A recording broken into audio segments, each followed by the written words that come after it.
Hello everyone, welcome to What If Deku Was Son of Dante, and the True Harem King in DxD World Movie. Before we start, please go support DevDog756 for writing that awesome fanfic. After Rias goes off on her Peerage for trying to force her into a relationship with Issei, they decided to snoop into her personal life and find out she's already married to Izuku Redgrave, son of Dante, and the True Harem King. Chapter 1.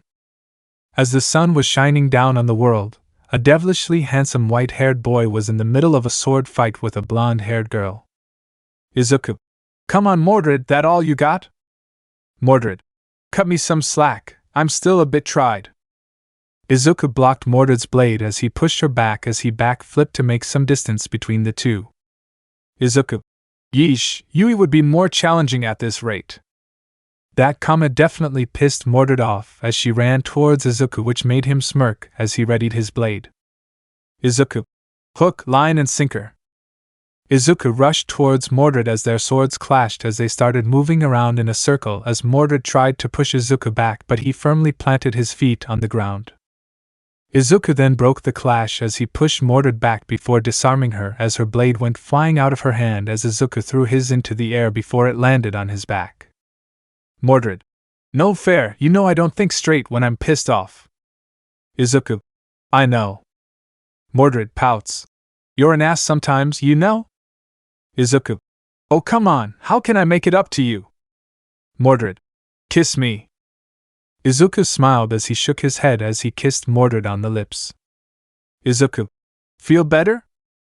Mordred. Nope. I need a bit more sugar. Mordred cupped Izuku's cheeks as she pulled him in for another kiss, which Izuku didn't hesitate to reciprocate. Izuku. How about now? Mordred. You're forgiven. Mordred then jumped into Izuku's arms as he rolled his eyes as they went inside their home as they saw two of Izuku's other wives, Momo and Kyoka. Izuku smiled at them as he took turns kissing Momo and Kyoka on the cheeks. He and Mordred sat down. Izuku. Where's Rumi? Momo. She's still sleeping. And we took a picture of her cuddling with the kids. Kyoka pulled out her phone as she showed Izuku and Mordred the picture she took of Rumi cuddling with their kids, which was extremely adorable as Izuku asked her to send it to him, which she did. Mordred. Well, that's something to hold over Rumi. Kyoka. Oh, you bet I'm going to use this whenever I get the chance to. Izuku. It sucks we can't spend the whole day as a family since Rias and Akino still have school today. I've said this once and I'll say it again. Principal Nizu is a real one for letting us have breaks to compensate for all the shit we've been through. Momo. You know, since their school became co-ed, I kind of feel bad for them along with the other girls there. Kyoka. Don't blame you for thinking that, Momo. Suddenly, a bunch of boys start attending with the main reason is because they're perverts.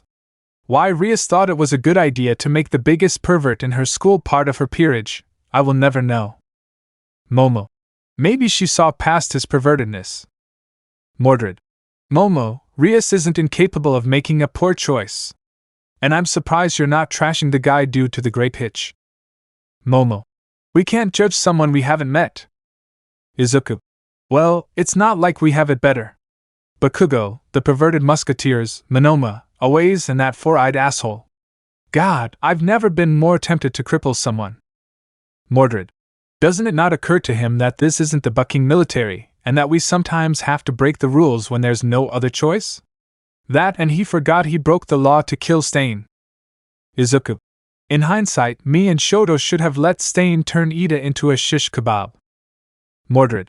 Also, he apparently has a crush on Achiko. Izuku, Momo and Kyoka looked at each other for a second to process that before they all started laughing. Izuku. Oh ha ha ha ha ha. You're serious? Kyoka. That stuck-up bastard's odds with being with Achiko is the same as a snowball's chance in hell. And even then, she's either Shoto. Mordred. I know, especially with the tree he has jammed up his ass. Izuku. What? Momo. What does that have to do with this? Mordred. I may or may not walked in on Shoto getting pegged by Achiko. Kyoka. Huh. Didn't think they were into that. Izuku. Did she give him a reach around while she was doing it? Momo. Suwoo. Izuku. What? Suddenly, the door slammed open as they looked to see Rias and Akino finally arrived home. Izuku was happy to see them before noticing Rias had tear marks on her face, while Akino was pissed off as Rias dove onto Izuku and hugged him as she started crying. Izuku wasted no time hugging her back as he let her get the tears out as he rubbed her back as he asked what happened, as Rias and Akino told them, and they were all pretty mad, Izuku especially, as he kissed Rias on the cheek. Mordred. So your peerage aside from Kiba tried to force you into a relationship with this Issei bastard? Rias. Yes. Kyoka. Despite him being the one of the runner-ups for biggest pervert in the world? Akino. Yep. Izuku. And when you never showed any romantic interest in him? Rias.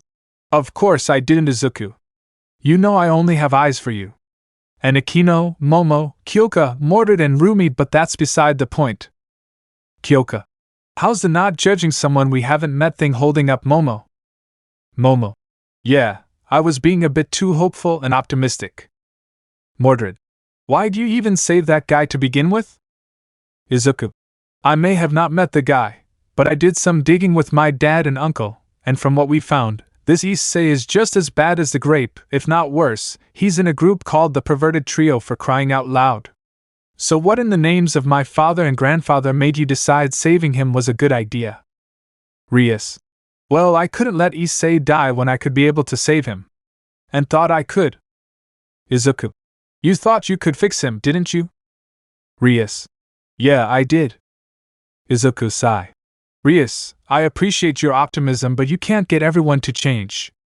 Trust me, I tried to get the perverted musketeers at our school to stop being full-on perverts, and I got nowhere. And being perverted isn't a problem as long as it doesn't border on sexual harassment. Rias. I guess you have a point, Izuku.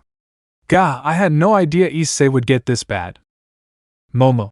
Rias, a horny teenage boy gets saved by otherworldly beautiful woman. What the buck did you think was going to happen? Rias. You think I'm beautiful, Momo? Momo. Really? That's what you took from that. Izuku. Well, she is, but that's beside the point. Suddenly, Rias felt something bump into her leg as she looked to see what it was, and it definitely made her day. A wild ghost Eri. Eri. Boo. The sight of Eri made Rias smile as she picked up her snowball daughter and hugged her.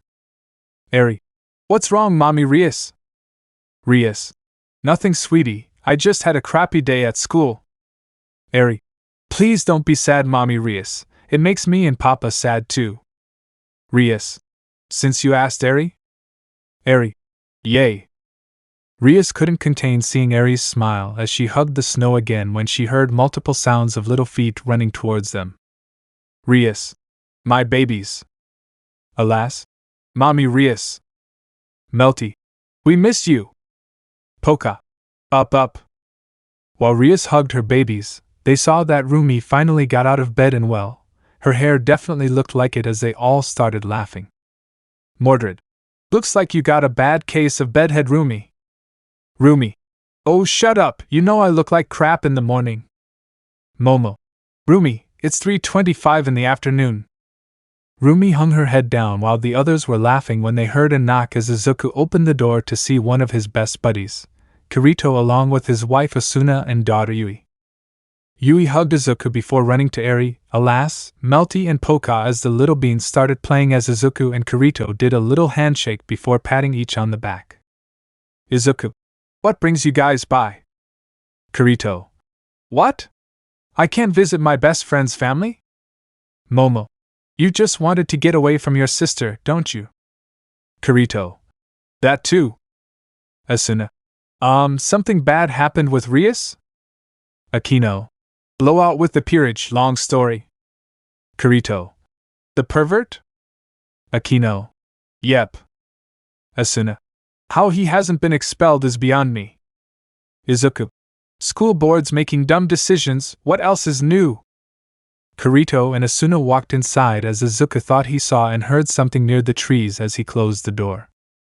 Turns out, What Izuku thought he heard and saw was actually Rias Peerage, who followed her and Akino after Rias went off on them, as they saw bits through the window, as they were all surprised and hurt that Rias kept this a secret from them, except for Kiba and Issei. Kiba already knew when he bumped into Rias and Momo buying stuff for the kids, and well, Rias trusted him to keep his mouth shut, while Issei was just pissed off that Rias and Akino were off the market. Asia. She and Akino have had a family this whole time? Kaneko. Why didn't they tell us? Gasper. Do they not trust us? Kiba, faking surprise. Well, it's their personal lives and we don't have a right to invade that. Privacy exists for a reason. Oh, Izuku's going to be pissed. Asia. Kiba's right. We've already made Rias angry with us. Let's not make it worse. Issei. Buck that noise. I want to know who that white-haired bastard who stole Rias and Akino from me is. Kiba. Well, Izuku's going to kill him. Asia. Issei, she wasn't yours to begin with. Kaneko. We have a right to at least know who that guy is. Issei. Damn right we do. I'm going to drag that white-haired bastard out here and beat him into giving me Rias and Akino. Well, what do we have here? The Peerage turned around to see a even more pissed-off Rias holding Eri in her arms along with her fellow harem sisters and daughter, as Kirito and Asuna were pointing swords at them with Yui with the other beans, while Izuku was aiming a gun right at them. Izuku. I'd say nice to meet you, but my parents didn't raise a filthy liar. Rias. You all have some nerve stalking us after that stunt you pulled back at school. Kaneko. Rias, we. Akino. Zip it, Kaneko. You made Rias cry by trying to play Cupid with her and Issei, and now this? Issei. Oh come on, Akino, don't be like that there, Hexy. Izuku. One more word and step from you and I'll blow out whatever brains you have left in there. Eri. Uncle Kiba. The Peerage was so confused as Kiba walked to Eri and patted her on the head while Issei was too busy ogling Momo and Rumi. Issei. Look at those hot babes. Why don't you ditch this loser and get with me? Momo. In your dreams, pleb. Rumi. Do we look easy to you? Kiba. How's my favorite snowball been? Different. Great. Rumi then immediately kicked Issei in the balls and face as he went flying back before he barely got back up as Kaneko walked to Izuku and tried to slap him, but he dodged with style as he pushed her back. Izuku. If that's what you do to every guy you meet, can't imagine you're that popular. Kaneko. Tell us your name this instant, and how do you know Rias and Akino? And Kiba, how do they know you? Izuku. Well, since you asked so politely, the name's Redgrave. Izuku Redgrave. The whole Peerage was stunned when they heard Izuku's last name. They realized they were in the presence of a member of the legendary Sparta lineage. Kaneko. Redgrave? As in Dante Redgrave, the legendary demon hunter? Asia. As in the son of Sparta, the legendary Dark Knight? Issei immediately tried pulling Rias and Akino away from Izuku, but he barely tried resisting to cop a feel of their breasts, but they pushed him back as Rias kicked Issei in the balls. Issei. Get away from him, Rias, he'll kill you and Akino. Izuku. Oh Sparta, I would never hurt any of my wives. And my family only hunt evil devil's lingerie brains. Maybe if you used your brain on things other than being a sad excuse of a human, you would have known that. Asia. You're all married? Rias. Yep. And happily so. Gasper. So those kids are. Izuku. They're all adopted, but we love them as if they were our own children.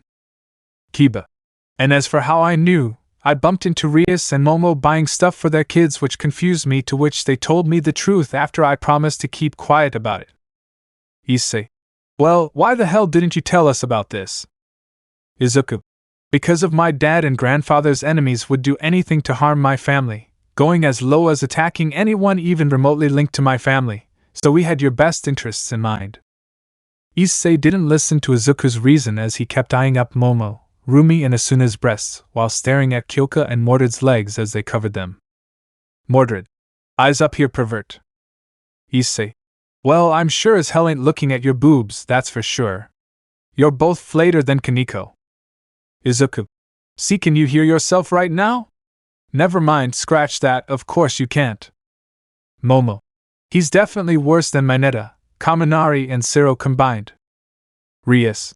Issei, I'm begging you, please do not make this worse. Izuku will destroy you in an instant. Issei. Who cares if he's the son of Dante, so he says, why don't you Hexy babes dump his ass, abandon those brats and serve the Harem King? Izuku's wives. Asuna. Harem King? You're better suited to be the crown prince of douchebags, long may he reign. Kirito. I'm not sure him being in any position of royalty would be a good idea. Rumi. He'd probably only do it to get laid. Momo. There is nothing you can offer us or can do to make us leave our beloved Izuku and our babies. Rias. Momo's right, Issei. Izuku's a better man than you are. Issei. Rias. Rias. Oh, now you want to use my name, you had no problem just calling me president. Issei. That was out of respect. Akino. Yeah, right. You just didn't want to say Rias' name because you don't know what commitment is. Kyoka. He probably can't spend commitment. Issei. I so can. Commitment. Izuku and his family along with Kirito's family all started laughing in Issei's face as Issei was heartbroken and pissed that Rias was laughing. Izuku. Wants to be the Harem King yet can't spell commitment. Issei. Piss off, you bastard, I will become the Harem King. I'll take Rias and Akino back from you along with the big titty hitch and the bunny hitch. I'll let you keep the ironing boards. Rias had enough of Issei's Harem King bullshit as she walked to Issei and Hitch slapped him across the face, hard. Issei held his cheek as he was tearing up as he looked at Rias, who was pissed off. Rias. That is enough, Issei. I may have saved your life, but me and Akino haven't once nor will never have any romantic interest in you ever. We are not some cheap boors you can do what you please with. Izuku has made all of us happy and he loves us for us, something you don't. Issei. Rias. Izuku. You're bucking delusional. So try your best to remember, you're not a pimp, you're a borderline hex offender. Issei glared at Izuku before looking at Poka as he noticed Poka and how her eyes looked weird as he looked at her disgusted. Issei. And what's with that brat's eyes? She looks like she can barely see right. Issei didn't realize he made the biggest mistake of his life as Poka started to cry as everyone looked at Issei, but Izuku was beyond mad as he gave Issei a killer look. Izuku then bashed his fist into Issei's face before picking him up and slamming him into the ground before he shot Issei in the leg as Rumi gave Issei a full-powered kick to the nuts. Izuku. For your information, asshole, it's because of Poka's quirk. Her other senses are heightened at the cost of her eyesight being hindered, and large amounts of stress makes her eyesight worse. Issei. So her quirk make her useless. You should have left her wherever you found along with those other brats. Quirks are nothing more than a curse. The whole peerage was shocked that Issei said something that cruel towards children as the kids were all shaking and tearing up as Asuna rushed towards Issei and started attacking him. Asuna. She was abused and neglected by her old family, you asshole. Asuna. Say even one more bad thing about my nieces or my daughter and I'll make you suffer a fate worse than death. Asuna then stabbed Issei in the balls as he screamed like the hitch he is as he held his balls in pain as thankfully, the little beans were looking the other way.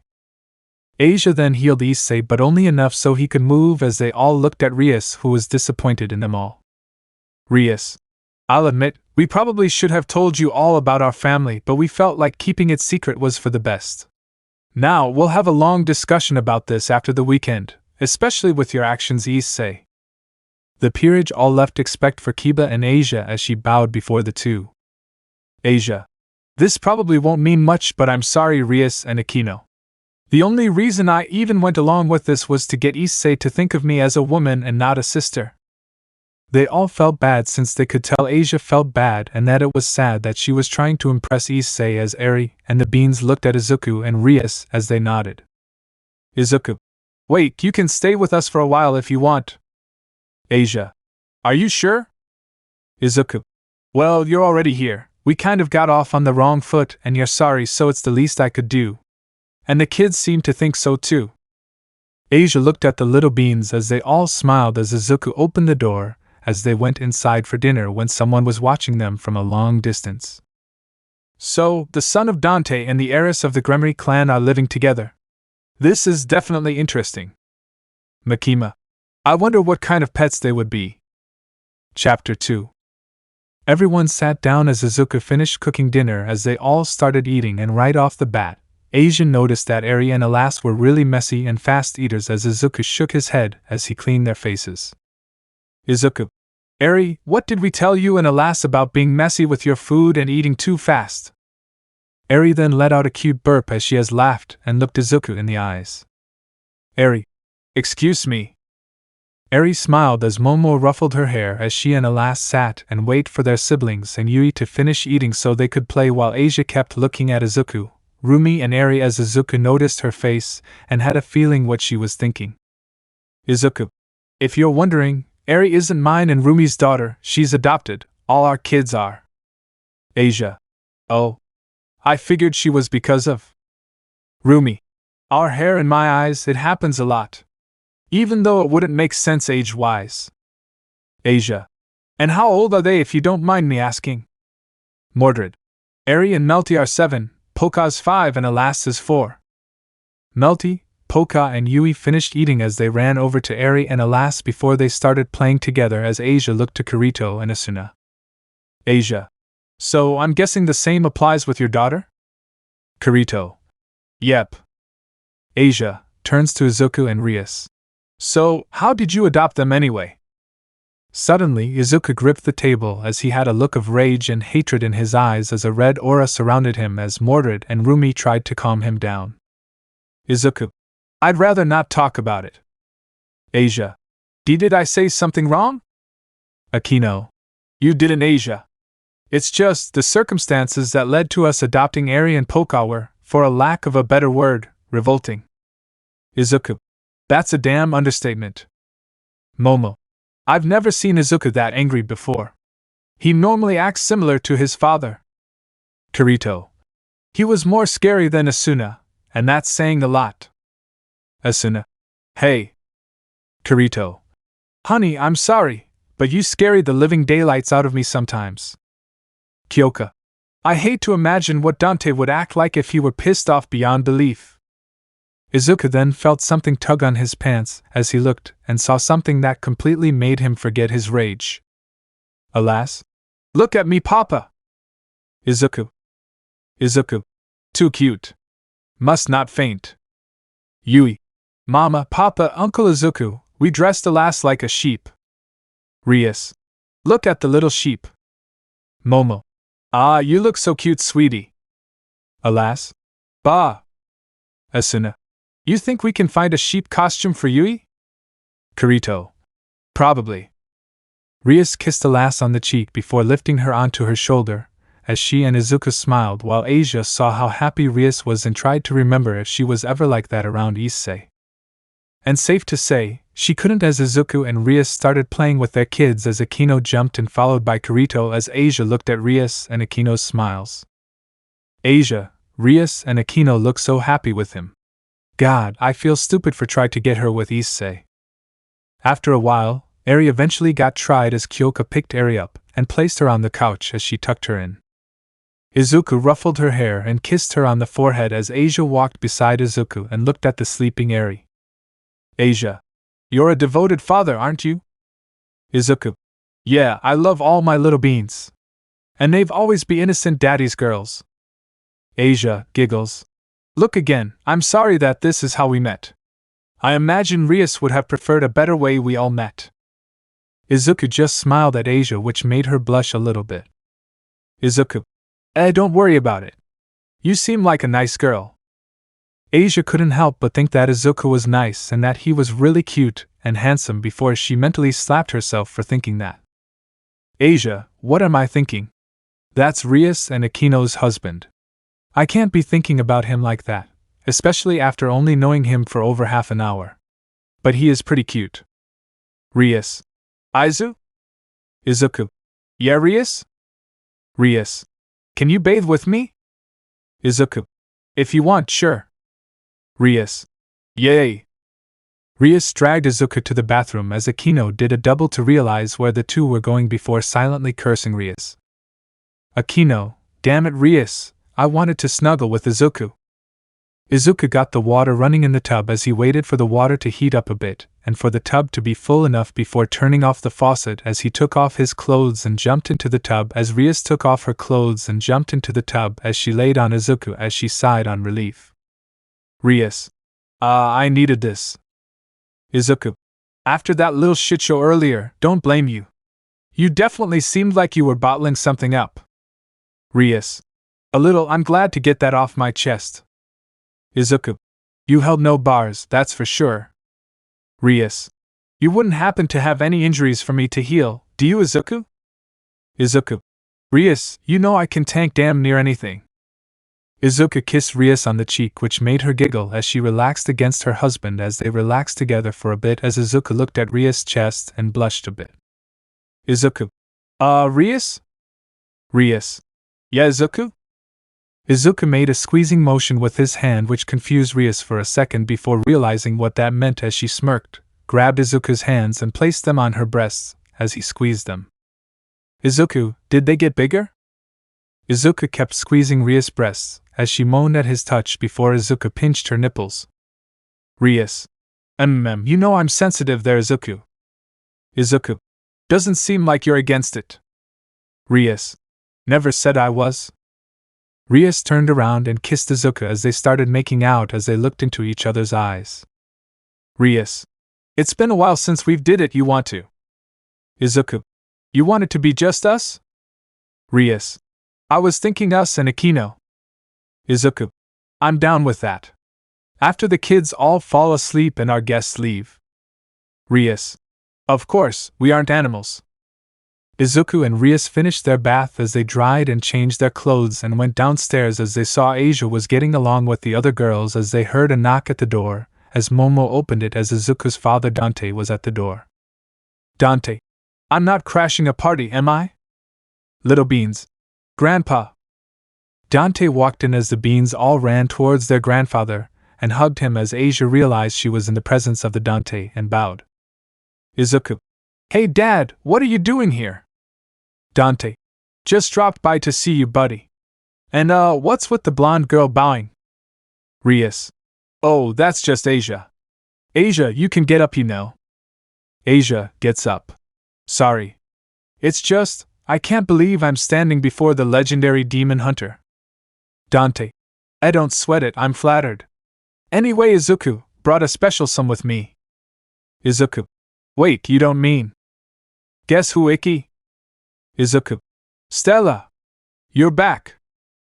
Izuku ran to Stella and hugged her as Momo and the others ran to hug her too as Izuku kissed her. Momo. When did you and your family get back? Stella. Yesterday. Your mom wanted it to be a surprise. Izuku. Well, color me surprised. Eri. Mommy Stella. Stella. Eri, I miss you and your siblings so much, Snowball. Eri ran to Stella and hugged her along with the rest of her siblings as she noticed Asia standing there confused. Stella. Hey, who's she? Rias. Oh, this is Asia, she's part of my peerage. Stella. Cool. Asia. Who's she? Izuku. Stella, my 7th wife. She's been overseas with her family for the past few months. Asia. Stella clinged onto Izuku's arm as Rias did the same on his other arm as Dante could tell Rias had a certain look in her eye as he thought of something.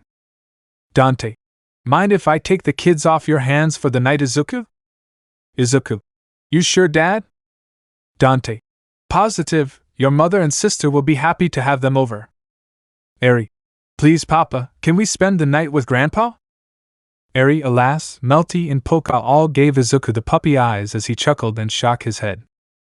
Izuku. You can. The little beans all cheered as they ran to pack some stuff before coming back as they waved goodbye to their parents, as Dante helped them into their car seats, as he looked to Izuku and winked at him before driving home. Asia. Well, your dad's nice. Izuku. That's a surface-level description of my family, but I'll take it. Kirito. It's getting late, we should head home. Kirito lifted Yui onto his shoulders as she waves goodbye to her uncles and aunts as Kiba and Asia realized they should be heading home, as well as Asia again apologized for the whole mess earlier, but Rias told her to not worry about it as their guests had left. Izuku. Well, tonight was fun. The shit show from earlier notwithstanding. Stella. What shit show? Izuku. Not important. So, what do you want to do to celebrate coming home, Stella? Stella. Well. Stella. I was hoping we could, you know. Rias. Well, I was hoping it would be just me, Izuku and Akino tonight, but what the hell, I miss you. Rias surprised Stella as she pulled her in for a kiss, which got Izuku's engines running as they and Akino dragged Izuku to the bedroom, leaving the other girls in the living room. Mordred. So, we going to join them or what? Momo. Let's let them have this to themselves. Rias and Akino need to let off some steam, and Stella hasn't felt Zuo's touch in months. Mordred. Yeah, seems fair. Kyoka. Yeah, it gives me more time to work on something for my parents' anniversary. Rumi. And me time to think of a way to catch Izuku off guard. Momo. Rumi, you aren't going to catch Izuku off guard, get over it. Rumi. Never. Chapter 3. The next day came around as Izuku was sleeping with Stella and Akino on both sides, as all three were completely naked as they woke up before Stella kissed Izuku on the cheek. Stella. You were incredible last night, Ikki. Izuku. Glad you're happy, Stella. Akino. You did get a little too carried away with Stella, Izuku. Izuku. Are you a bit jealous, Akino? Akino blushing. And no! Izuku smiled and laughed before kissing Akino on the cheek as they all got dressed and headed downstairs, seeing Kyoka relaxing on the couch listening to music while Momo and Rias were making breakfast. Rias. Morning, sleepyheads. Izuku. When did you wake up? Rias. About half an hour before you did. And you still look cute in your sleep, Izu. Izuku blushing. Rias. Momo. Also, I couldn't help overhearing your big finish, bravo Zuo. Momo smiled before kissing Izuku on the cheek as he was a bit flustered. Izuku. Yeah, that still sounds weird, no matter who says it. Akino. Where's Rumi and Mordred? Momo. Oh, they're training downstairs. Stella. Makes sense. Izuku walked to Kyoka and kissed her and was about to lay on her lap before the doorbell rang, as Izuku was slightly annoyed being interrupted as he wondered who it was and looked out the window to see Shoto and Achiko waiting outside as Izuku opened the door and let them in. Izuku. Hey guys, what are you doing here? Shoto. We're not interrupting anything, are we? Izuku. No, not really. We're about to have breakfast. The two walked in and it was pretty clear that Achiko was in an extremely bad mood as her face was bright red and she was muttering to herself. Izuku. You alright, Achiko? Achiko. Oh, I'm great, Izuku. I'm just feeling bucking peachy today. Does it look like I'm alright? Izuku. Whoa, calm down, just asking. Achiko sigh. Sorry, Izuku, I'm just so bucking pissed off. Momo. Really, we couldn't tell. Rias. Momo, save the sass for later. Akino. Well, what happened? Must be really bad if she's swearing. She almost never does. Shoto. It's Ida. Izuku. Oh, what did that four-eyed asshole do this time? Tried to suspend you two because he's jealous? Momo. Tried flexing his family's influence again? Kyoka. Tried to make it seem like he's better than Shoto when he clearly isn't? Shoto looked at his friends before looking back to Achiko, was still fuming. Shoto. You want to tell them or should I? Achiko. You do it, sweetie.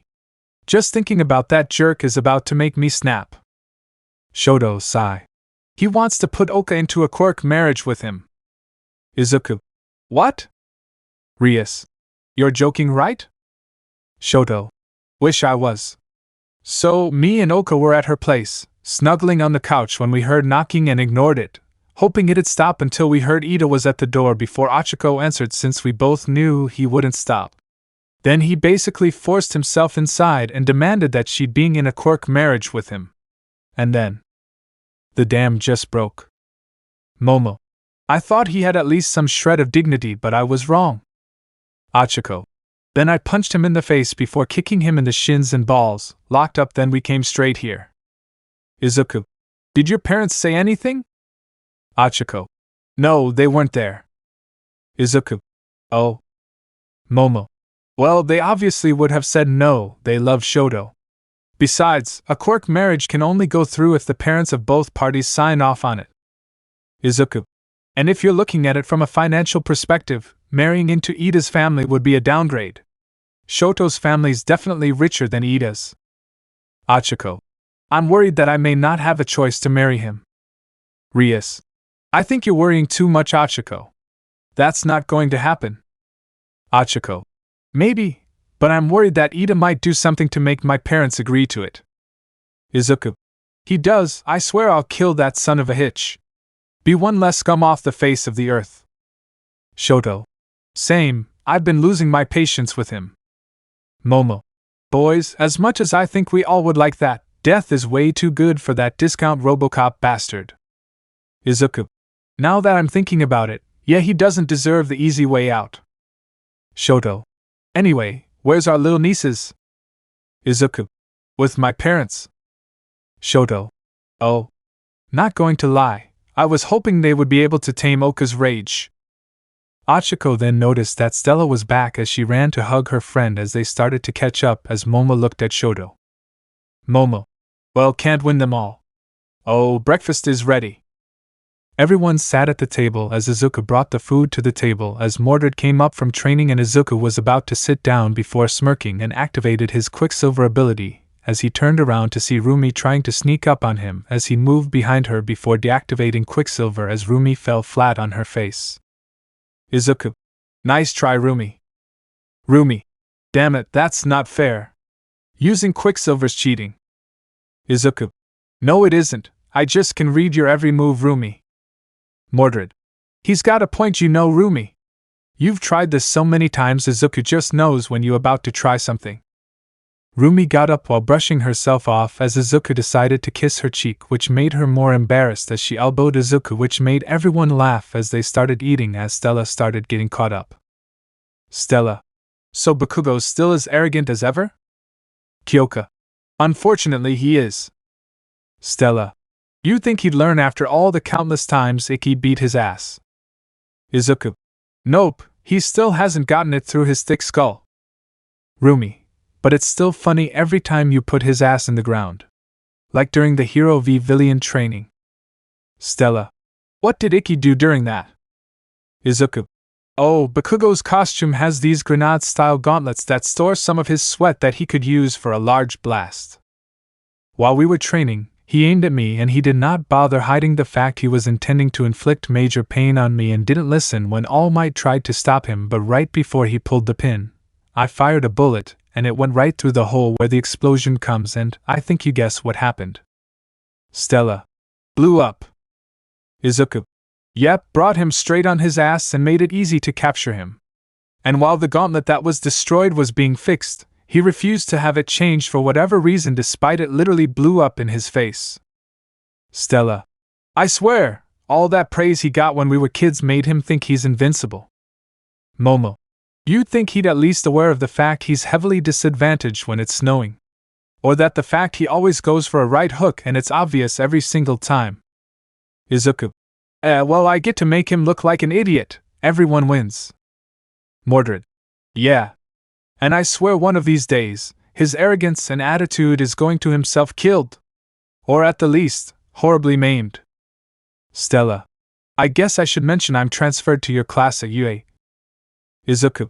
That's great, Stella. Kyoka. I figured that. Momo. Though we should warn you that there's 3 massive perverts in our class. Especially the one with purple balls for hair. Stella. Well, I'll just knock them out if they try anything with me. And if all fails, Ikki will knock them down a peg or 2. Izuku. Oh, they're going to be more pissed when they find out I have another wonderful wife. Stella. And Bakugo's just going to be pissed seeing me again. Momo. Definitely. Rias. Wait, do they know about me and Akino? Izuku. No, far as they know, I'm with Momo, Kyoka, Rumi, and Mordred. But only a few know where we live and about the kids, aside from Shoto and Achiko, obviously. Akino. And those would be? Izuku. Kirishima, Tsu, Shoji, Koda, Shinso, Tokoyami, and Ishido, who's surprisingly able to keep her mouth shut. Oh, and the teachers. Kyoka. Yeah, we were all surprised to learn Mina can keep a secret. Especially given how hyper she is. Rumi. I kind of feel bad for her and Kirishima. Choosing to hang around Bakugo and his gang of idiots. Momo. I think they're starting to drift away from them. For good reason. Izuku. Hey Rias? Rias. Yeah, Izuku? Izuku. Are you and Akino planning on forgiving your peerage? Rias and Akino looked at each other before they looked back at Izuku as they both looked uncertain. Rias.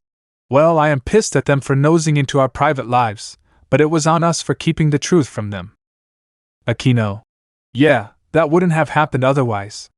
Well, expect Issei's reaction, I guess. Rias. Why'd you ask? Izuku. Well, aside from that Issei guy, they seem alright to me. I'd get along with them. Rias. You definitely would. Izuku. And from what you've and Akino told us about them, it'd be a waste to have all that flushed down the drain all because of one massive pervert. Akino. That is true, that would be sad. Izuku. Look, I'm not telling you to forgive them, but could you two consider it? Rias. We will. Meanwhile, Kaneko was walking around town as she needed time to herself to think back on the massive shitshow that went down yesterday, all because she was dumb to think that Issei actually was a decent person under the pervertedness. But she was dead wrong. She mentally slapped herself for falling for his facade when she was right on the money with her initial attitude towards him, which for all she knew, costed her and the others their friendship with Rias and Akino. But for what reason unknown to her, Kaneko couldn't get the image of Izuku out of her head. She didn't know the guy all that well, but there was something about him that couldn't make her stop thinking about him. Perhaps it was his determination to defend the honor of his wives and kids, his skills, his voice, or the fact he was pretty handsome. Kaneko, some friend I am. Trying to force Rias into a relationship with that pervert, snooping into her personal life, and now I'm thinking about her and Akino's husband. I guess I really do suck. While Kaneko was self-loathing, she bumped into someone as they stumbled back a bit as Kaneko got a good look at the person she bumped into. Shoot, sorry about that. Kaneko. Don't be, I wasn't paying attention. I'm Kaneko. Kalina. Oh, I'm Kalina. Pleasure to meet you. The two shook hands as Kaneko felt something about Kalina was familiar as Kalina noticed something was up with Kaneko. Kalina. You alright? Kaneko. I'm fine. I just needed some time for myself after an argument I had with some friends. Kalina. Oh, that can suck. I could help you get your mind off it if you want. Kaneko. Really? Kalina. Yeah, it doesn't hurt to have someone to take to.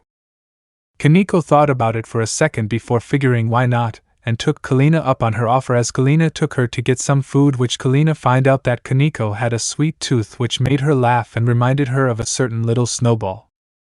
After finishing their food, the two walked around as they started getting to know each other as they stopped by an arcade and saw a DDR machine there as Kalina politely challenged Kaneko to a dance-off, which Kaneko agreed to only to have Kalina clean her clock. And even though she lost, Kaneko had fun as they stayed in the arcade for a while before leaving as Kalina was ecstatic. Kalina. Wowie, that was fun, Kaneko. You really know how to handle a joystick. Kaneko. You don't think that's weird? Kalina. No. Who cares if others think it's weird? As long as you enjoy it, who gives a damn?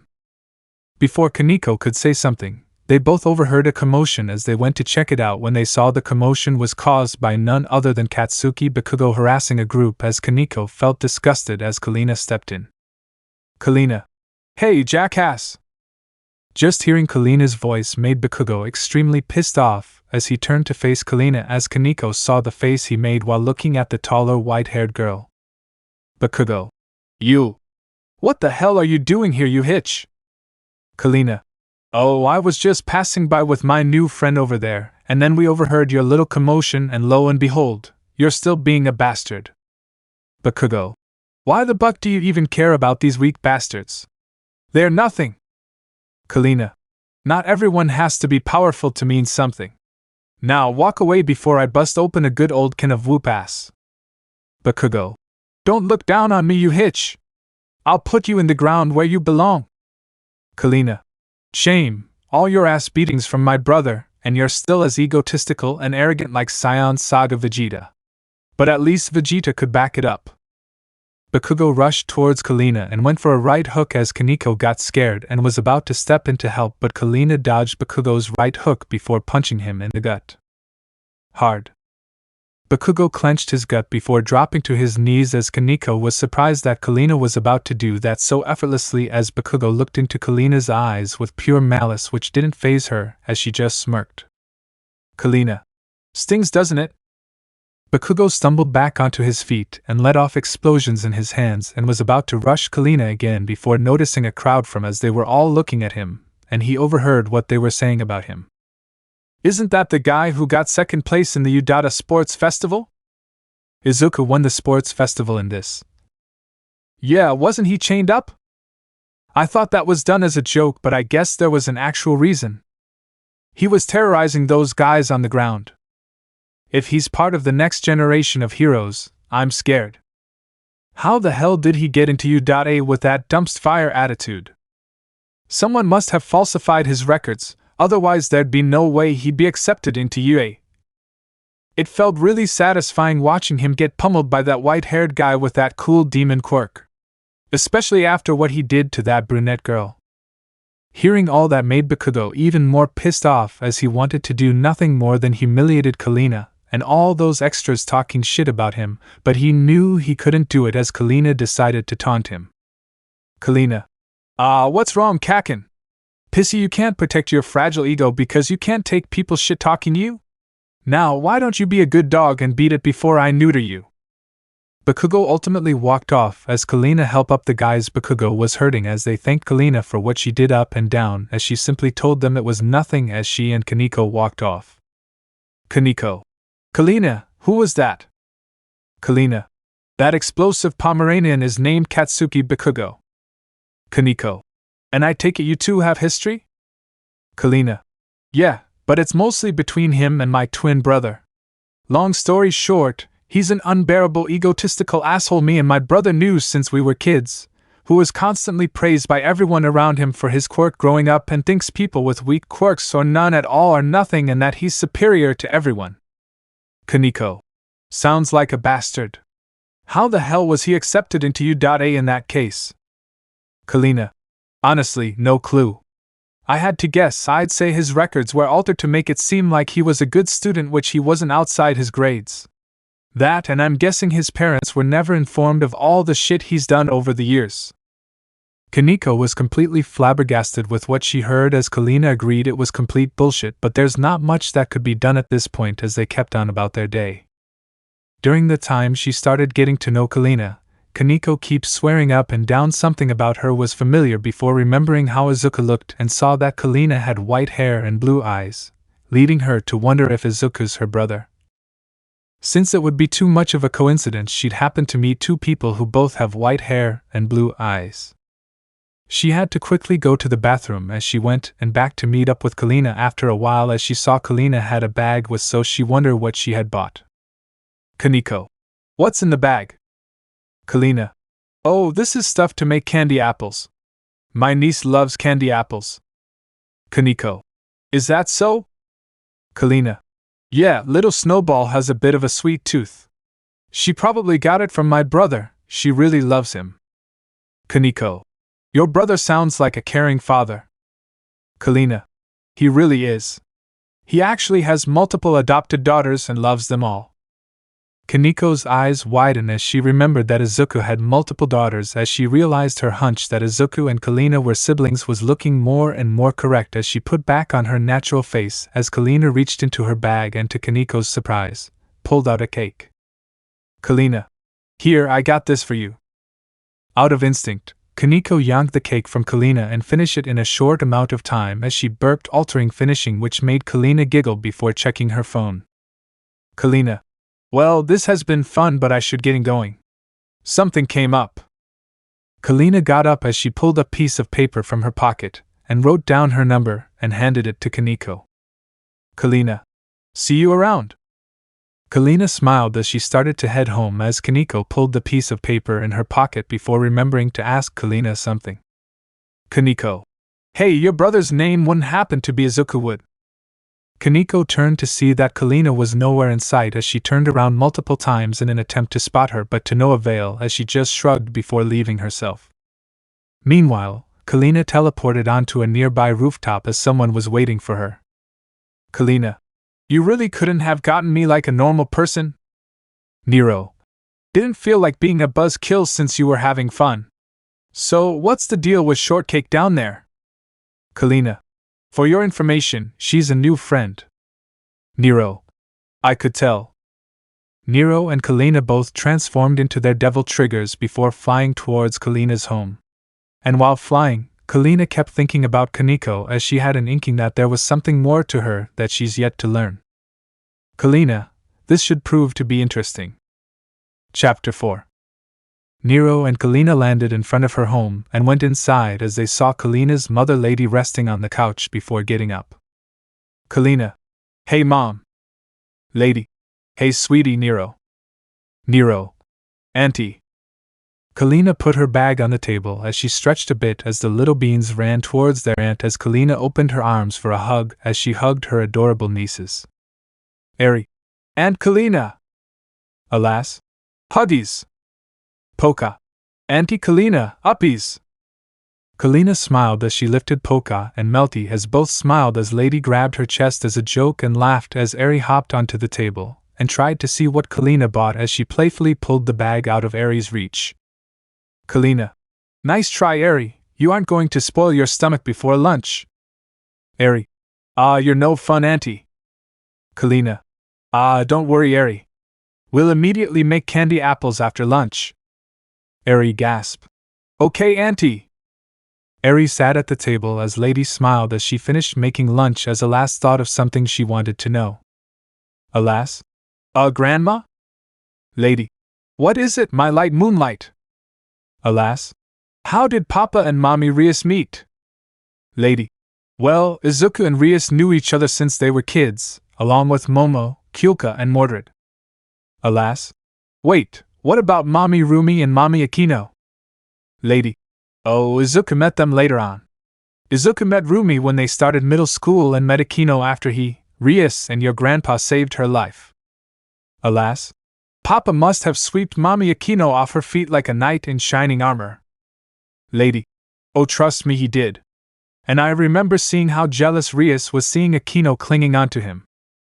Alas? So, how did Papa make them fall in love with them? Lady. Well, because he cares about all of them for who they aren't, not because of their bodies, status, or anything shallow like that. That, and your father's charming, kind, and funny. Alas? Papa's really funny. Poka. Wait, Grandma, how did you fall in love with Grandpa? Lady. Well, the time I met him, he helped me see how naive I was at that point. And never tell your grandpa this, but his jokes and wits are pretty funny. Poka. Lips sealed, Grandma. Lady smiled as she placed lunch on the table as the little beans smiled and started eating along with Kalina and Nero. Eri. Yay, food! Melty. Your food is delicious, Grandma. Lady. Well, I try my best. Poka. It's as delicious as Mommy Ria's cooking. Meanwhile at Izuku's house. Izuku was getting ready for something as he walked downstairs as he put on his bright red jacket. Akino. My, looking handsome, darling. Izuku. Well, of course, you've met my father. Kyoka. Where are you going anyway, Izuku? Izuku. Dad called me with a job offer, and then I hit up Kirito and asked if he wanted in and he said yes. Momo. How long will you be gone? Izuku. Shouldn't be too long. With me and Kirito, should be done by dinner. Izuku saw Rias and Stella looking at him as he smiled and looked at his Crimson Queen and Red Sundra Queen. Izuku. Rias, you and Stella want in? Both smiled as they put on their jackets as they ran out the door as Izuku just smiled before he blew a kiss at Momo as she grabbed it and placed it on her chest as he closed the door.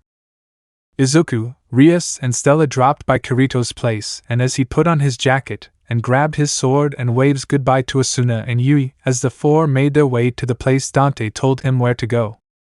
After a while, they made it to the place Dante provided them, which was an old warehouse as they looked around the place. Rias. So, what kind of demon did Dante tell you we're after? Stella. Is it getting cold all of a sudden or is it just me? Kirito. No, it ain't. I'm feeling a chill too. It's not supposed to be winter yet. Izuku. It's not. Because the demon we're after is. Suddenly, the cold got suddenly more cold before a storm came out of nowhere as the demon they were after appeared before them. Izuku. An ice demon! The demon looked around before locking eyes at Izuku before going nuts. Ice demon. Sparta! Izuku stuck out his hand as he summoned the electric sword Alaster. Izuku. Come on, big guy, let's rock! Kirito pulled out his swords as Stella activated her quirk as a sword appeared in her hand as Rias's aura of destruction flared up before Izuku transformed into his devil trigger. Izuku rushed the ice demon as their swords clashed before Izuku overpowered the demon for a second and broke the clash and blinded the demon for a second as Kirito rushed in. The demon went to punch Kirito, but he dodged before slashing the demon in the leg as he jumped back and used his quirk to scan the demon for anything weaknesses outside of the obvious fire as he jumped onto the demon's shoulder before stabbing it in the shoulder. Izuku. Kirito, how long's your analysis going to take? Kirito. Shouldn't be too long. The demon threw Kirito off his shoulders as Kirito managed to stick the landing as the demon rushed towards Kirito as he smirked. Kirito. Flame on Stella! Stella's sword then caught on fire as she rushed towards the demon along Rias as Rias knocked the demon flat on its ass before Stella swung her sword as a massive streak of fire formed around her blade as the attack connected as it cut right through the demon's left arm and right leg as Rias lifted the demon into the air. Rias smirked as her devil wings appeared before she flew into the demon as it began to regrow its lost limbs. Rias. Should have seen that coming. Izuku, hit it, darling! Izuku. Say less, Rias. Izuku channeled the lightning from Alaster into his fist before he flew towards the demon and bashed his fist right into the demon's gut. Kirito. Analysis completed. It can heal lost limbs. Stella. Thanks, Captain Obvious. Rias. It would have been good to know earlier. Kirito. You know my analysis ability isn't instant. Izuku. Focus, people. Stella thrusted her sword into the ground as a massive wave of fire appeared as Stella pointed towards the demon. Stella. Descend, heavenly fire strike. The fire blast flew towards the demon as it went right through the demon as it fell back before getting back up as everyone just looked. Izuku. Welp, this is one stubborn son of a hitch. Rias. Might as well end this now. Rias fired a blast of destruction energy towards the demon as it was barely able to dodge the blast as it regenerated its chest before transforming its arms into ice blades as it ran towards Izuku and stabbed him right in the chest. Rias. Izuku. Izuku. God, that always stings, no matter how many times it happens. Kirito channeled fire through his swords before running towards the ice demon and slashed its back before Izuku pulled the blades out of his chest as he stumbled around a bit as Stella caught him. Stella. Easy too. Izuku. Damn it, that still stings. Rias bashed her fist into the demon's face as it fell backwards again as she grabbed a shelf and threw it at the demon with all her strength. Rias. Nobody hurts my Izuku and gets away with it. The demon backhanded Rias before blasting her with an ice blast as she was trapped before creating an ice storm and fired it at the others as Kirito took cover as Stella grabbed Izuku and created a fire barrier to protect themselves from the blast. Ice demon. I figured a Sparta and the heiress of the Gregory family would have put up more of a fight. Izuku. Don't understatement the strength of the Sparta family. Rias managed to break out of the ice as she was about to fire another wave of destructive energy, but they were suddenly interrupted by an unexpected third party. Izuku. What the what? Kirito. What the buckeye is that? Stella. A chainsaw demon? Icky, your dad didn't mention a chainsaw man showing up, did he? Izuku. If he did, I would have brought it up. Rias. I've seen lots of weird things in my life, but that's just something else. The new demon cut off one of the ice demon's arm and stabbed it with its saws before kicking it down as it looked towards Izuku and the others. Izuku. Hey there, man. You a good guy? Kirito. Well, he hasn't attacked us yet, so I think he's good. Rias. If you even think about harming us, I'll wipe you off the face of the earth, am I clear? The chainsaw demon nodded his head before they all rushed towards the ice demon together as Kirito and the ice demon started clashing fast and intensely. Rias. Thought of a way to beat this guy for good, Kirito? Kirito. Attack as fast and hard as we can so we don't give it a chance to regenerate. Izuku and Stella smirked as they both rushed the demon as Izuku stabbed the demon's leg as Stella summoned fire around her sword as she slashed the ice demon in an X shape on the chest as the chainsaw demon stabbed the ice demon in the ice before cutting the other demon's right arm as Izuku fired an electric energy blast towards the ice demon's face. The ice demon stumbled around as bit as its body was extremely injured as Stella fired 2 blasts of fire of her sword. One went through its face, and the other went through its chest. Izuku and the chainsaw demon rushed the ice demon as they both stabbed it in the chest as they lifted the ice demon into the air as Rias smirked. Rias. Jackpot! Rias fired another blast of her destruction energy as this one finally hit its target. The ice demon tried to rush Izuku and Rias, but suddenly the demon started to disintegrate as it let out a yell of pain as it completely vanished. Rias. Finally! I was worried I would strike out. Izuku. Good job, Rias. You know what they say, 3rd time's the charm. Rias. Now, should I get some type of reward for being a badass, Izuku? Izuku smirked as he pulled Rias in for a kiss. Stella. No fair, Rias. I wanted to lock lips with Icky. Kirito. Guys, shouldn't we focus on who Chainsaw Man over here is? Izuku and the others looked towards the chainsaw demon as their faces were neutral. Izuku. Okay, pal, not that we appreciate the help back there, but… Rias. Are you a friend or a foe? The chainsaws on the demon started to melt away, which surprised the whole group, and before long, the chainsaw demon before them was now just a human. Rias. He's just a human. Stella. How'd he do that? Izuku. Maybe it's his devil trigger or something. Kirito. So, you got a name, pal?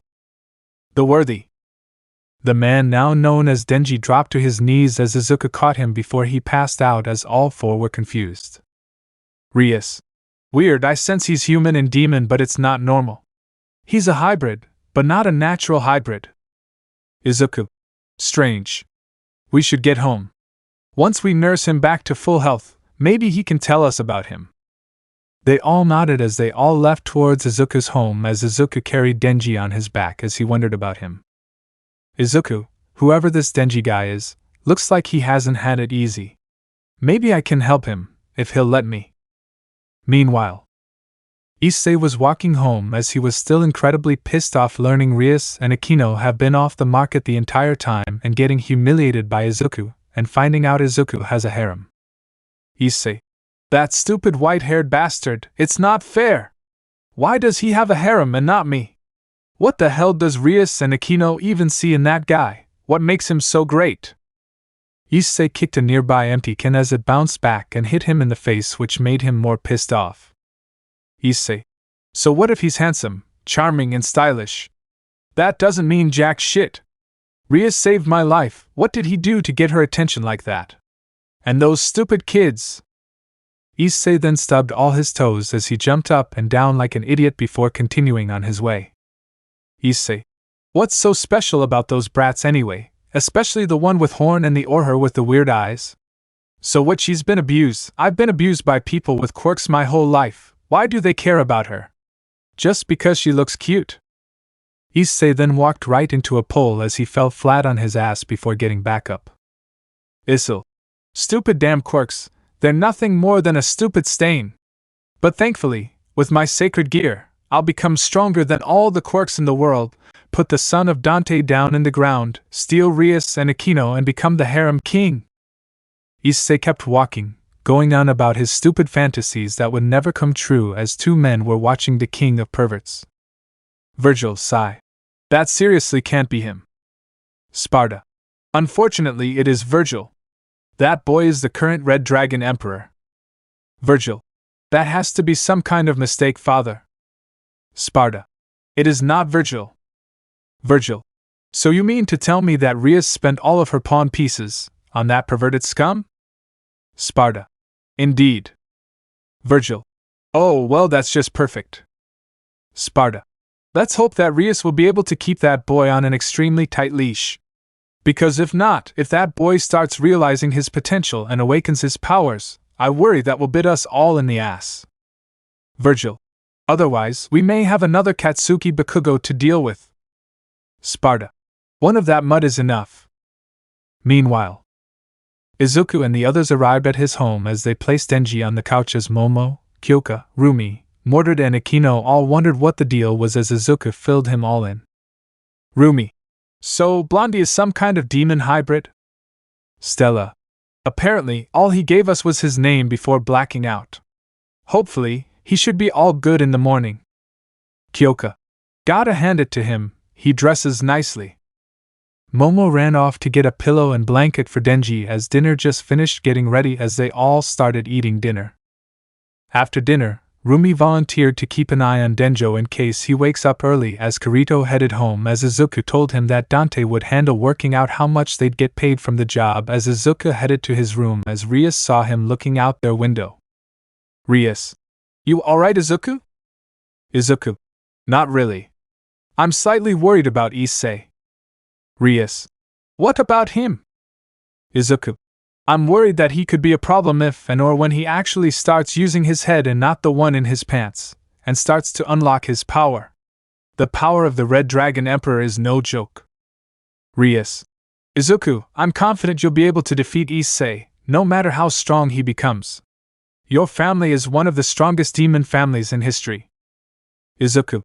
I know. I guess I'm just worried that I could lose you and Aquino. Rias. Izuku, I'm not going to leave you anytime soon, none of us are. Remember what I told you during our wedding? Izuku. Clearly. You said that no one will ever get in the way of the love you, Momo, Aquino, Kyoka, Rumi, Stella and Mordred all have for me. Rias. We've always stood by that. You're our hero and knight, Izuku. There's no one we love more than you.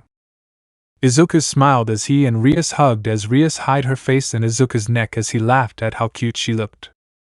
Rias. Sometimes I wonder what I did to be lucky to be with someone like you, Izuku. Izuku. It's easy, you were yourself. All of you were yourselves. Suddenly Izuku saw Stella and Aquino behind them as both were pouting adorably. Stella. Icky, I want a hug too. Aquino. Me too. You can't hog Izuku all to yourself, Rias. Izuku chuckled as he opened his arms as Rias moved to make space as Stella and Aquino hugged him followed by the rest of his wives as he just smiled. Izuku. I love all of you. Izuku's wives. We love you too, Izuku. Chapter 5. The next day rolled around as Izuku woke up and saw his wives were still asleep, so Izuku slipped out from their hold, got dressed and went downstairs to make them breakfast as he saw Rumi was wide awake. Izuku. I'm surprised you're awake, Rumi. Rumi. How come? Izuku. Didn't you stay up all night keeping watch? Rumi. I was going to do that but I decided not to do that, so I rigged a bell that would let me know when he wakes up before going to sleep. Izuku. Makes sense, you're not really much of a morning person. Rumi rolled her eyes and playfully punched Izuku's arm as he started making breakfast while Rumi turned on the T.V and started flipping through channels until she stumbled onto a news report about Endeavor which made Izuku and Rumi's blood boil as Rumi immediately changed the channel. Rumi. God, just seeing that bastard's face is enough to make me puke. Izuku. Tell me about it. especially with how he treated Shoto and his family. Rumi. Remind me, why didn't your old man, uncle and grandfather expose his sorry ass? Izuku. Because Endeavor would have probably bribed his way out of it had we brought it to court, or if he did get charged and convicted, the HPSC probably would have bailed him out, rendering everything moot. Rumi. Shit, that's right. Well, if anything, it's good we got them far away from him as possible. Izuku. Yeah, especially Toya. Had we been even a second late, I'm worried he would have taken a bad turn. Dante and Virgil managed to spare it Rei, Toya, Fuyumi, Natsuo and Shoto from Endeavor before Toya disappeared. Rumi. Yeah, poor guy needed a lot of therapy after that. Izuku. Yep. Izuku continued making breakfast for a bit as the front door opened as the little beans ran into the living room along with Dante as the beans hugged Izuku. Little beans. Papa! Izuku. Were you all good for Grandma and Grandpa? Little beans. Of course, Papa. Izuku. Hee, that's my little girls. Eri. Oh, Papa, I overheard Auntie Kalina made a new friend. I think she said her name was Kaneko. Izuku. Huh, well, what do you know? Izuku ruffled Eri's hair as he asked his daughters to wake up the rest of their mamas as they ran towards Izuku's room as Izuku and Dante hugged. Izuku. Thanks for looking after them, Dad. Dante. Don't sweat it, buddy. You definitely needed alone time with Stella if you get my drift. Izuku.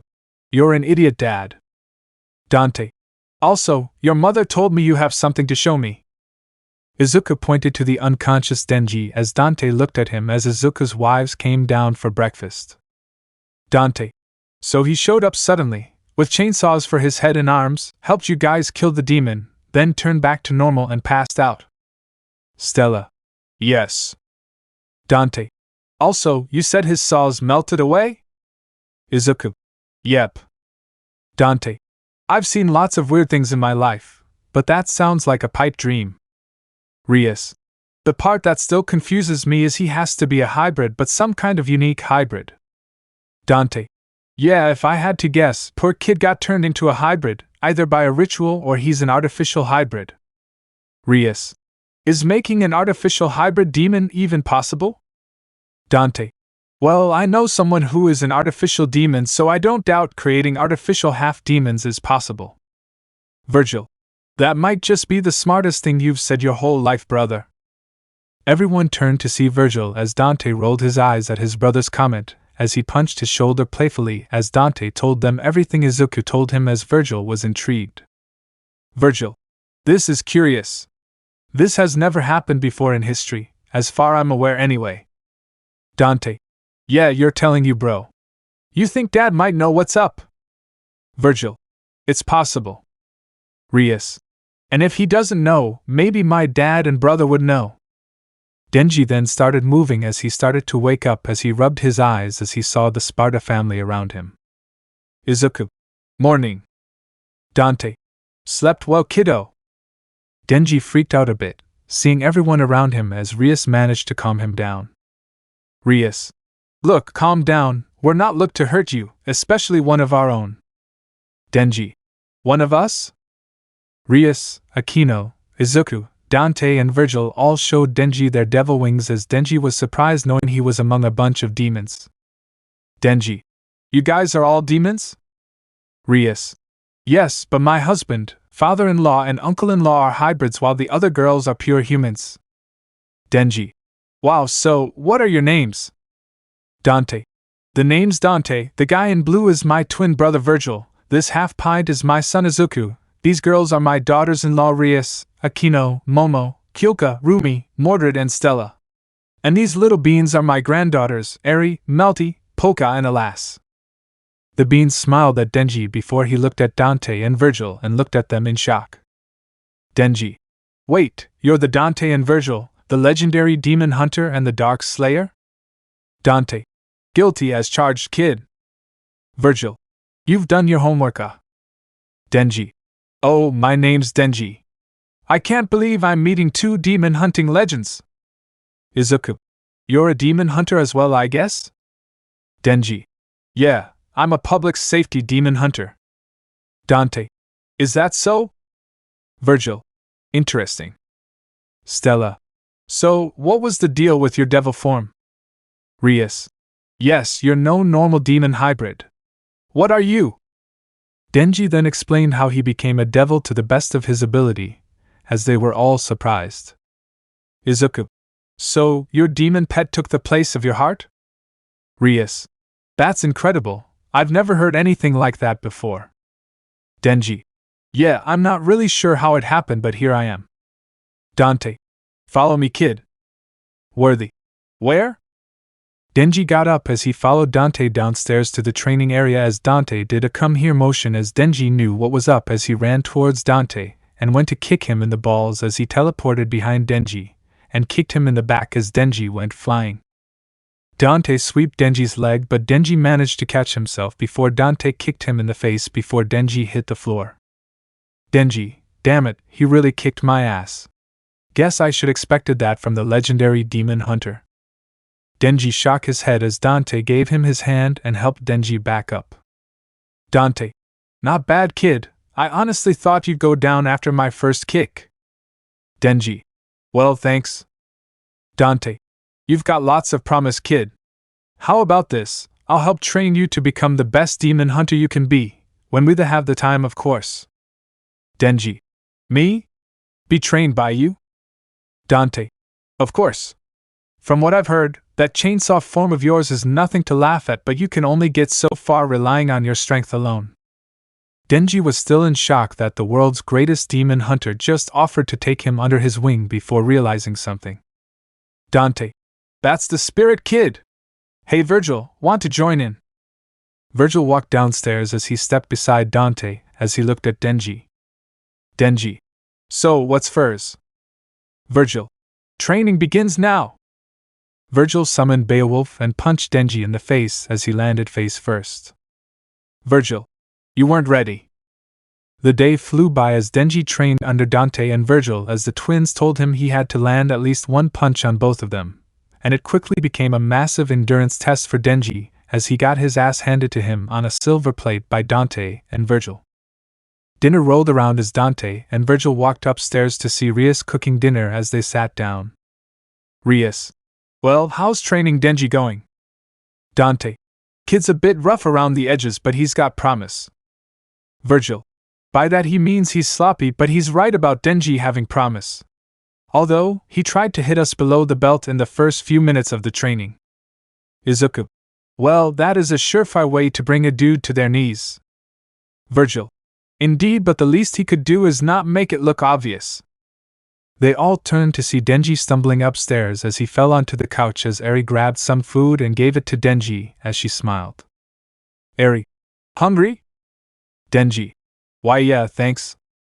Denji grabbed the plate from Eri as he took a bite from the food and he immediately felt all the energy come back to him as he jumped onto his feet. Denji.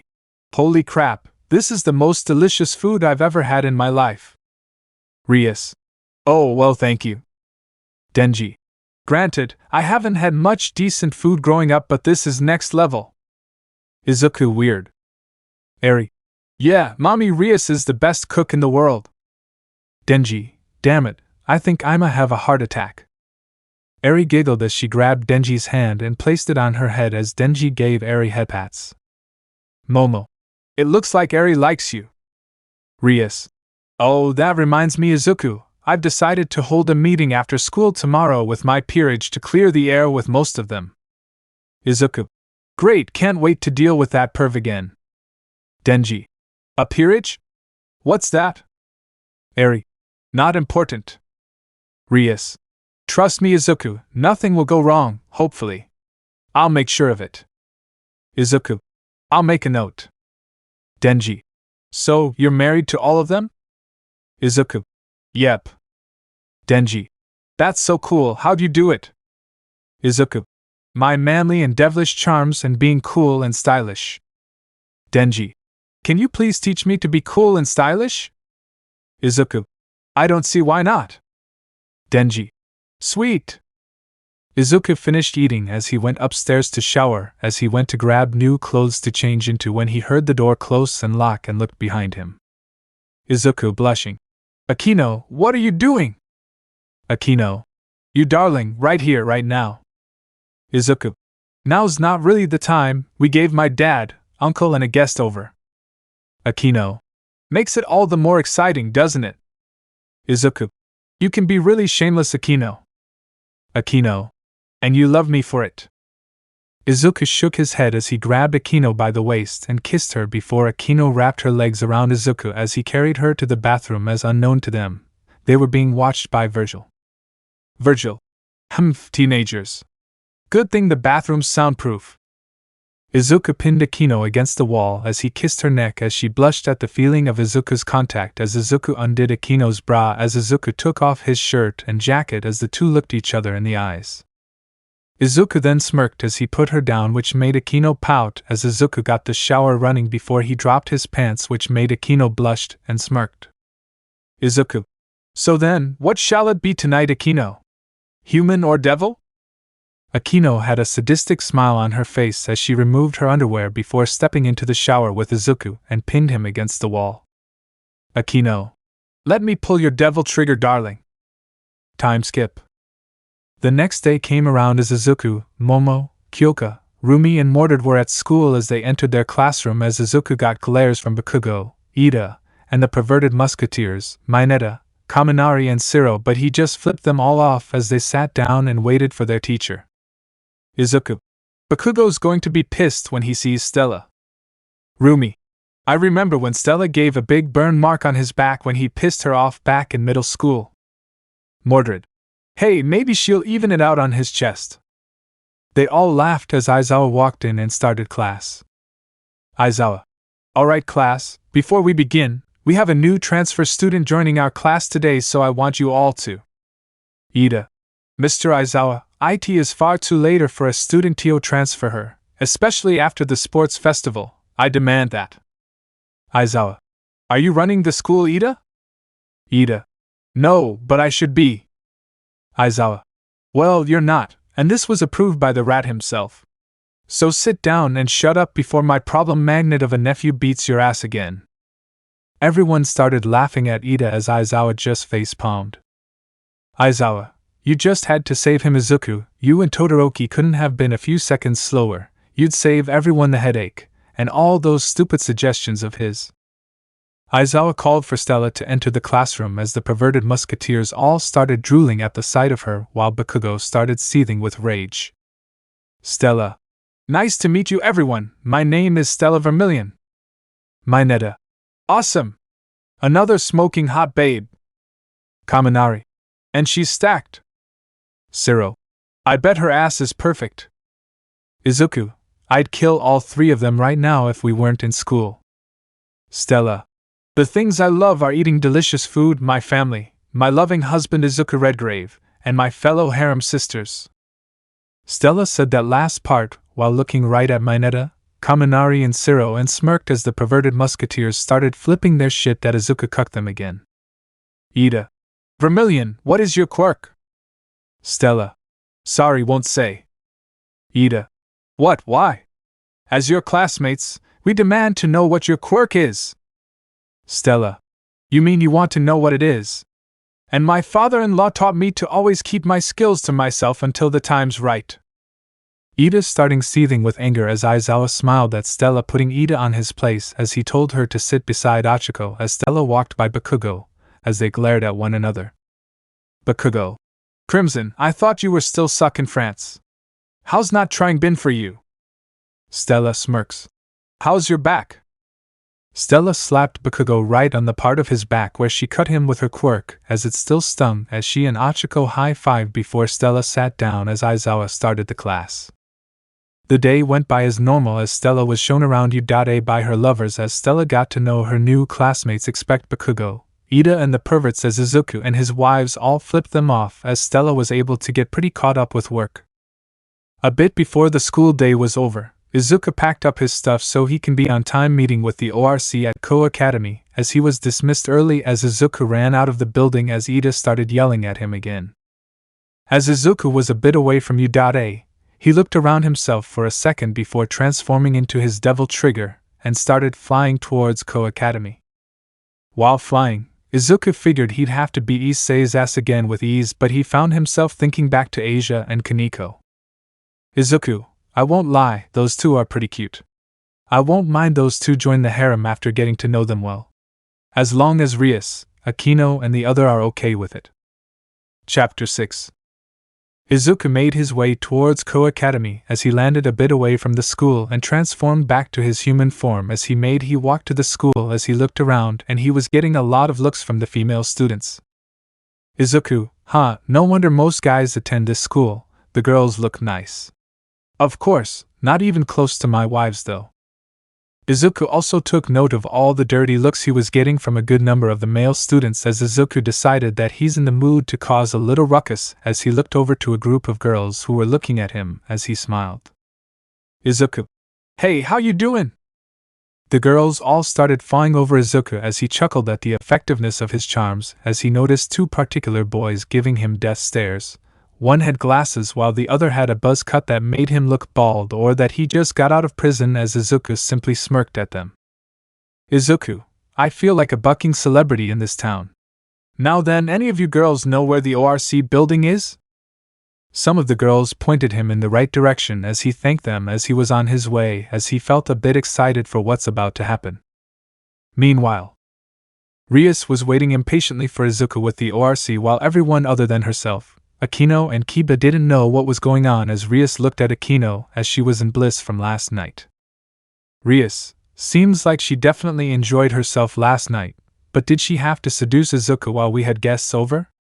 And while our in-laws were there no less. Sigh, well, good thing the bathroom's soundproof, otherwise we'd have lots of explaining to do for the kids. And Denji, the more I think about it, I don't think he ever got the talk before. Asia. Rias, what's with the pizza? Kaneko. It's making me hungry. Rias. You'll both see. Issei.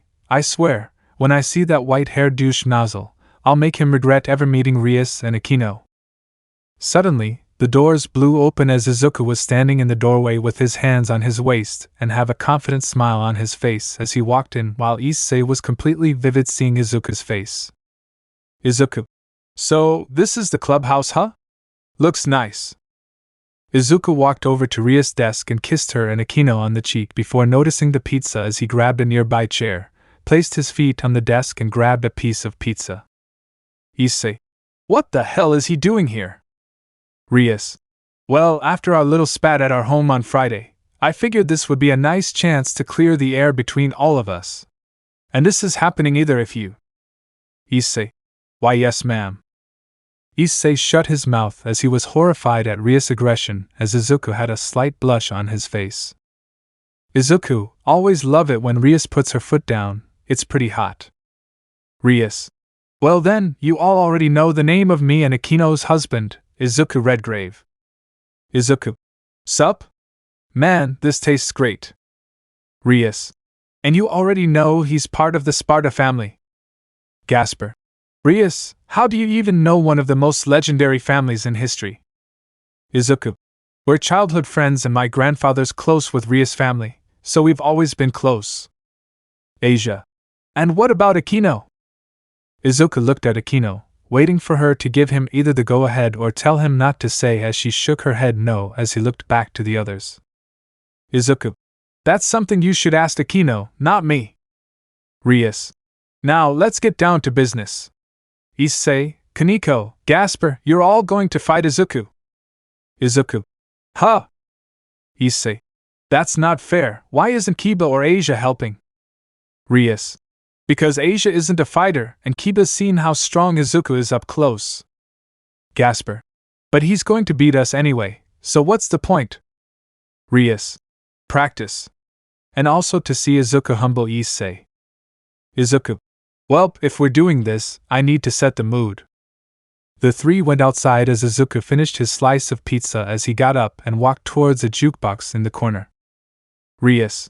Wait, when did we get a jukebox? Izuku pressed it as it did nothing as Izuku sighed before hitting it out of frustration as it started to work. Rias, when did we get a jukebox? Izuku made his way outside as he looked at the three, noticing the amulets that was around Gasper's neck and swearing he recognized it from somewhere, while Issei glared at Izuku as he activated his boosted gear. Issei. Boosted gear! You're going down, you son of a hitch! Issei ran towards Izuku, who just smirked as Issei went to punch him, but Izuku caught it with zero difficulty, as Issei noticed Izuku's right arm looked demonic suddenly. Izuku. You're not the only one with a fancy arm.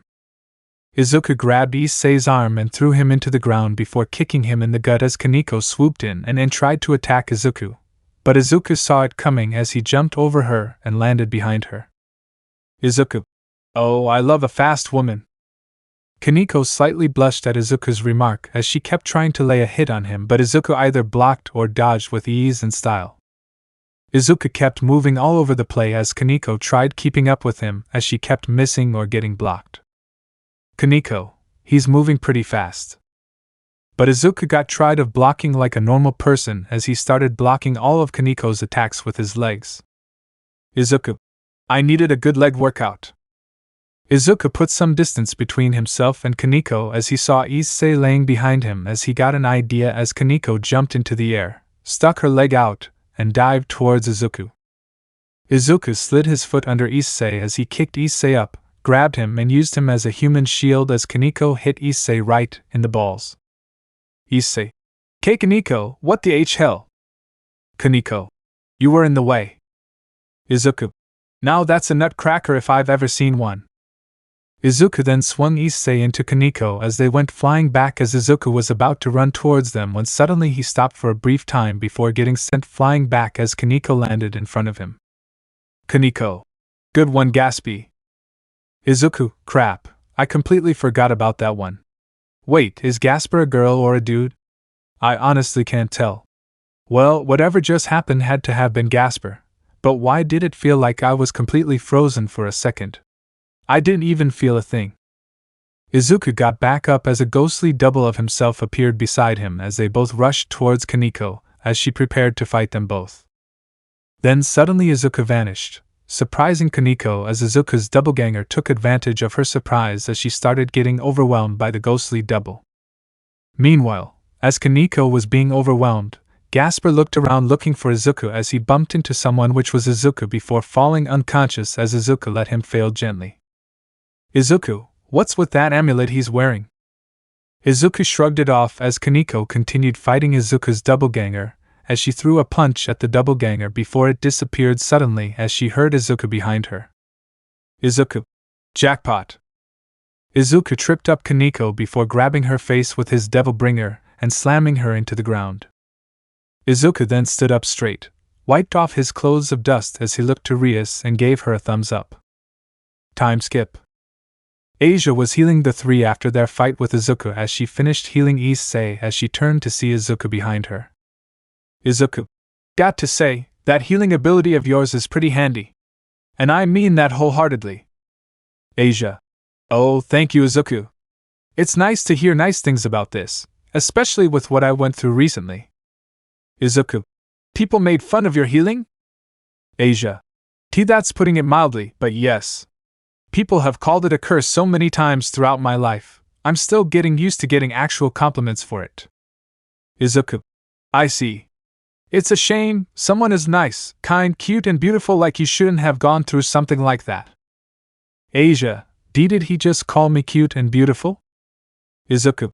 I've seen plenty of people being made fun of or put down because of their quirks. Especially the people I hold close to my heart.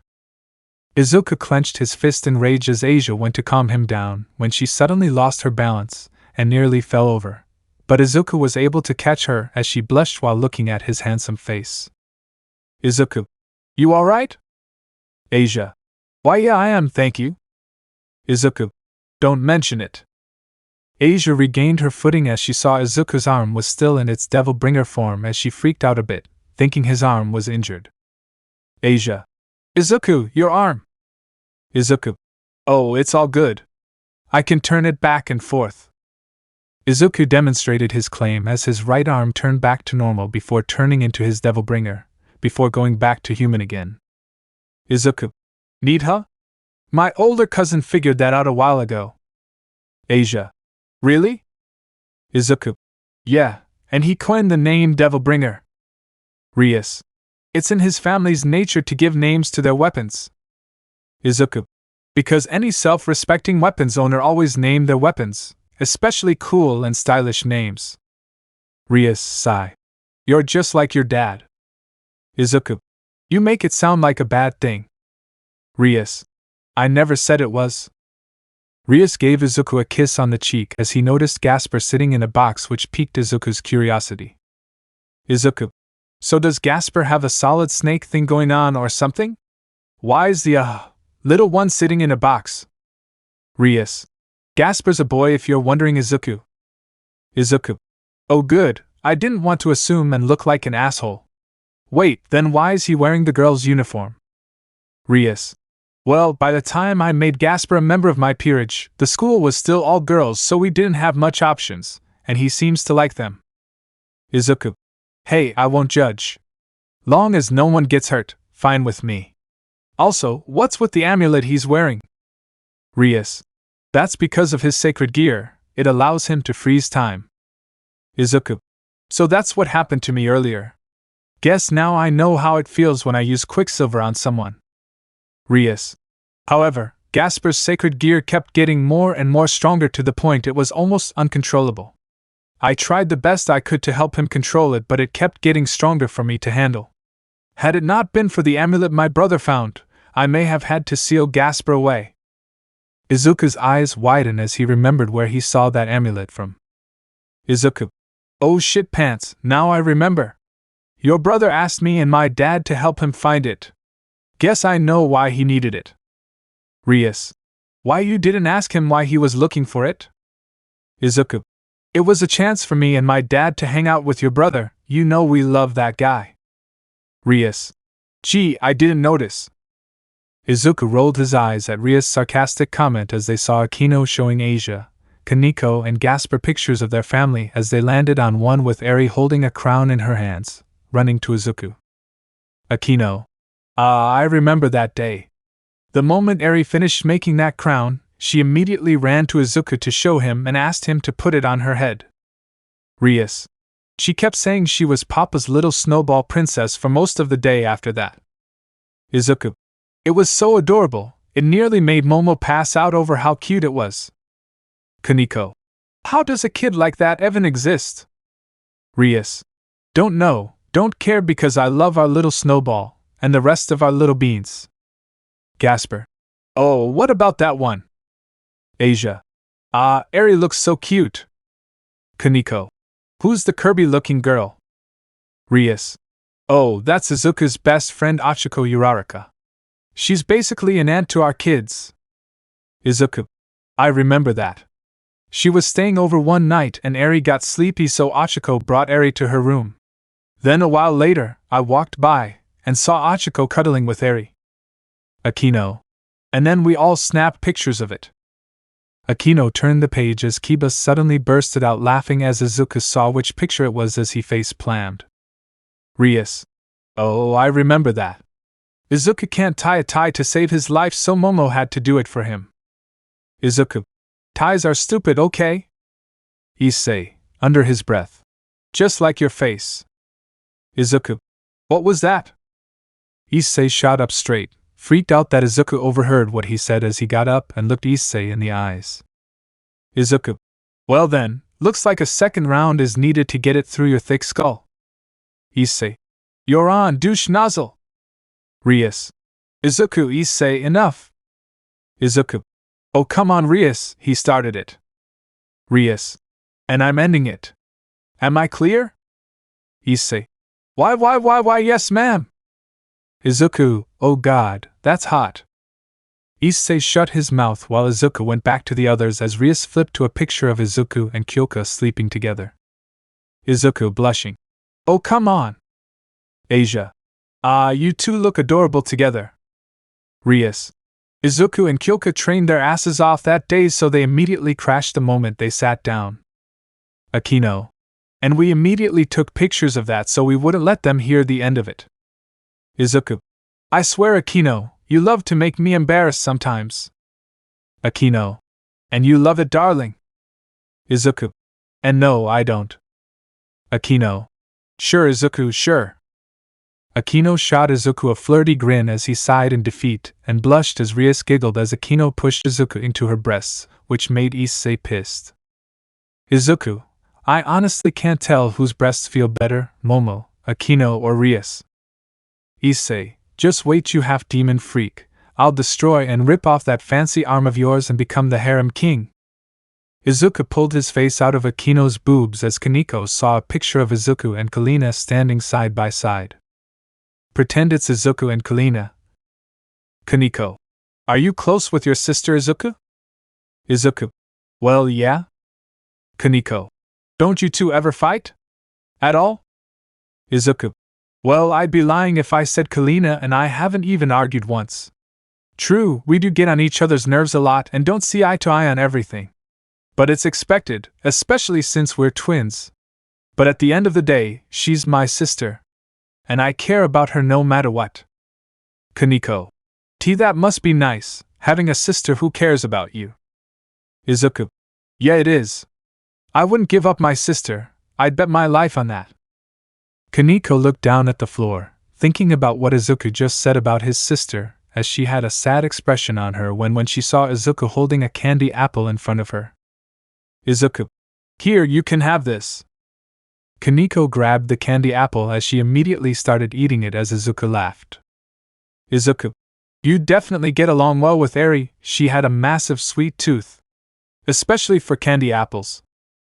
Kaneko smiled at how much Izuku cares about his little snowball as Rias and Akino both looked at each other. Meanwhile, Mordred and Kyoka were out on a date together as Kyoka was getting something for the kids while Mordred was getting stuff to make food, specifically for her mother as they saw a news report about a mysterious armored white dragon. Mordred. An white armored dragon. Yeesh, people report about anything. Still, can't say that's impossible. Kyoka. White armored dragon. You think it has something to do with that stupid pervert Rias has on her payroll? Mordred. Maybe. But if he's as strong as that useless pervert, he's probably nothing to worry about. Kyoka. I hope you're right about that. Mordred. Yeah, hopefully. Kyoka and Mordred finished getting the stuff they needed as they held hands as they left towards their home. Back with Izuku.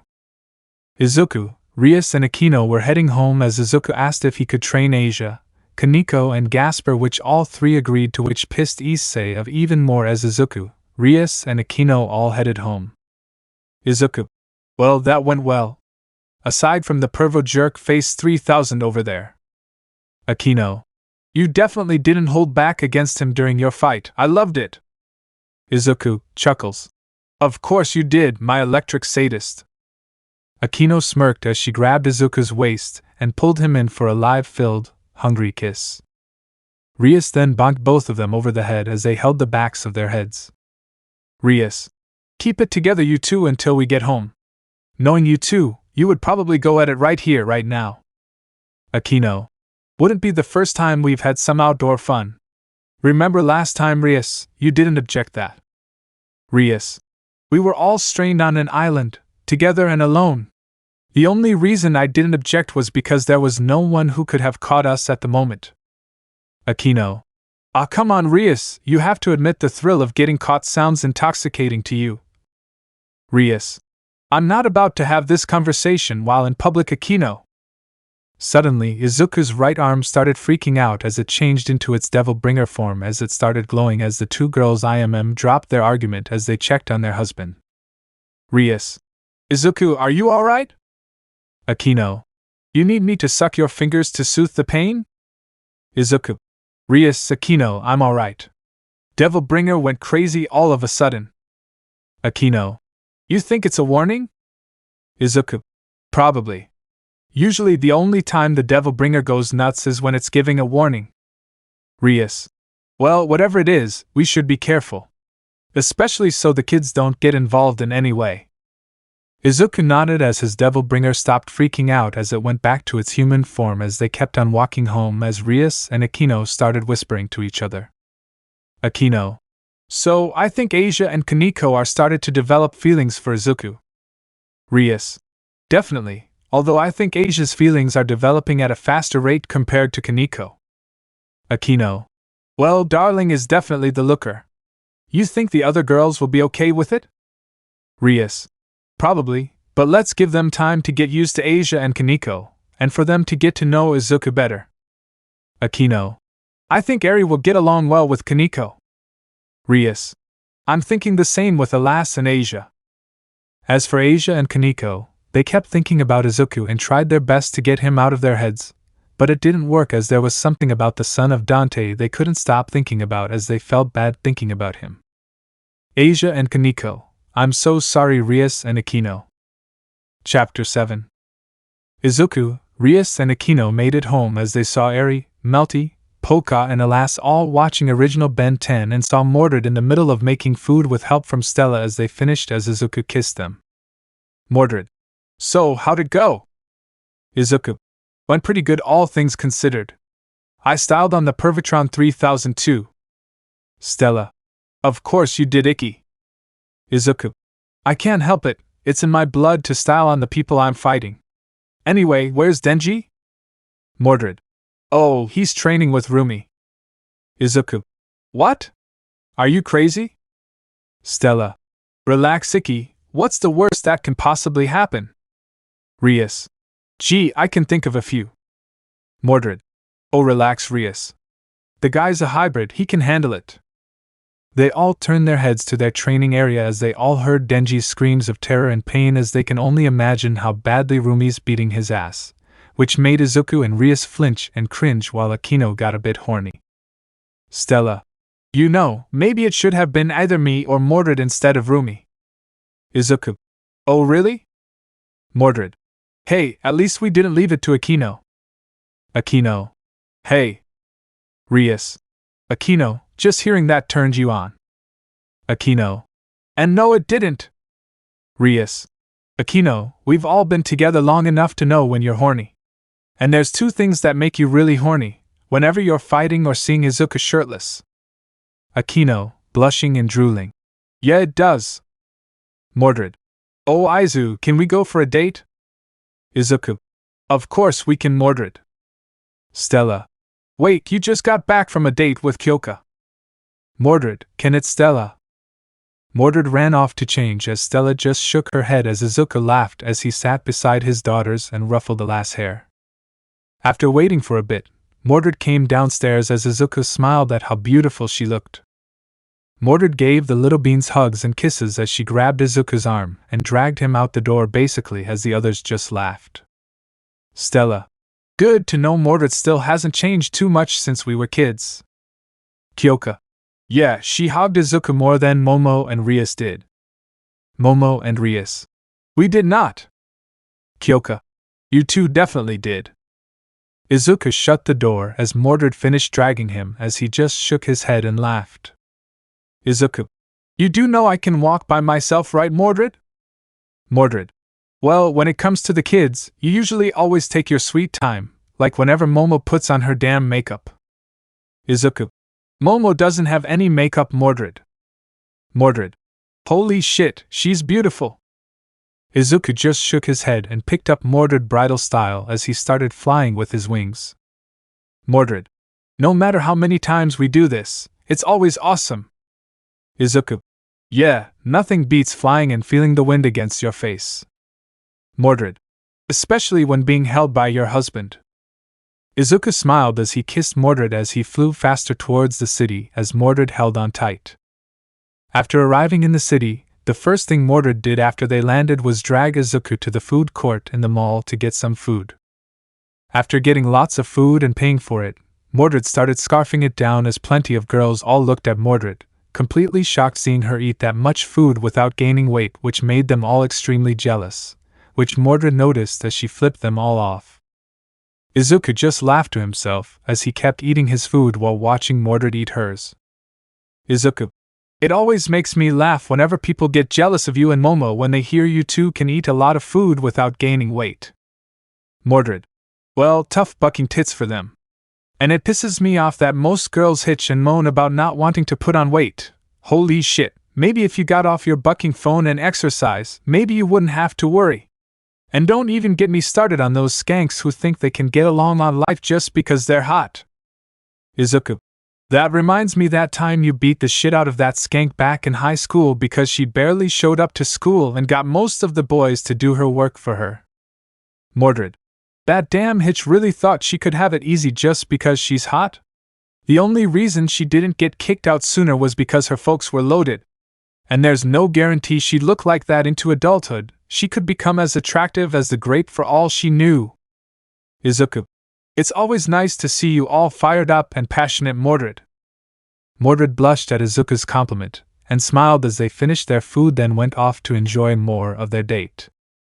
The two hit the arcades as they constantly kept going at each other, wanting to get one up on the other as they kept kicking each other's asses, and it ended up in a tie between Izuku and Mordred. Mordred. Damn it, it's no fun getting a tie. Izuku.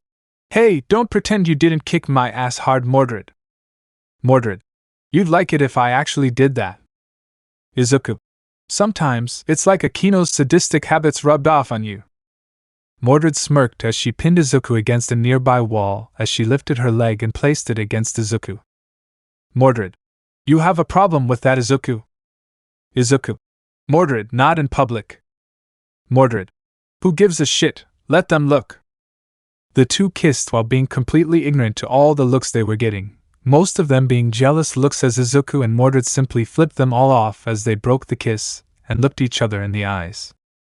But then, the moment was interrupted by the voice of an unfortunately familiar voice belongs to a stuck-up blue-haired asshole.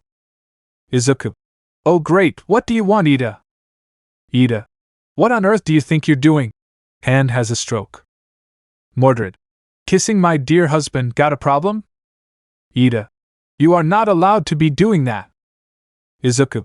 Oh wow, you're getting worked up over a little PDA. Shouldn't be surprised though, given no woman alive can deal with your shit. Ida gasp. How dare you? Mordred. He ain't wrong though. Your whole order shtick drives chicks away from you, Ida. You get no hitches. Ida. I could if I wanted to. Mordred. Your right hand nor the stick up your ass counts. Izuku. Oh, burn. Ida. You two need to stop being unruly and causing chaos and unrest. Mordred. We were minding our own damn business until you started making a scene, motherbucker. Maybe if you got that stick out your ass, you could get laid. Ida got really pissed at Mordred as he was about to say something else when Mordred went below the belt and kicked Ida right in his gentleman's whistle. Mordred. And that was payback for that time you insulted my mom, asshole. Izuku. Be grateful that's all you got. Mordred's a massive mama's girl and hates it when someone bad-mouths Artoria.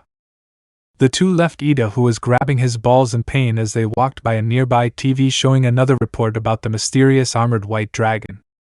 Mordred. Again with this? Izuku. White armored dragon, huh?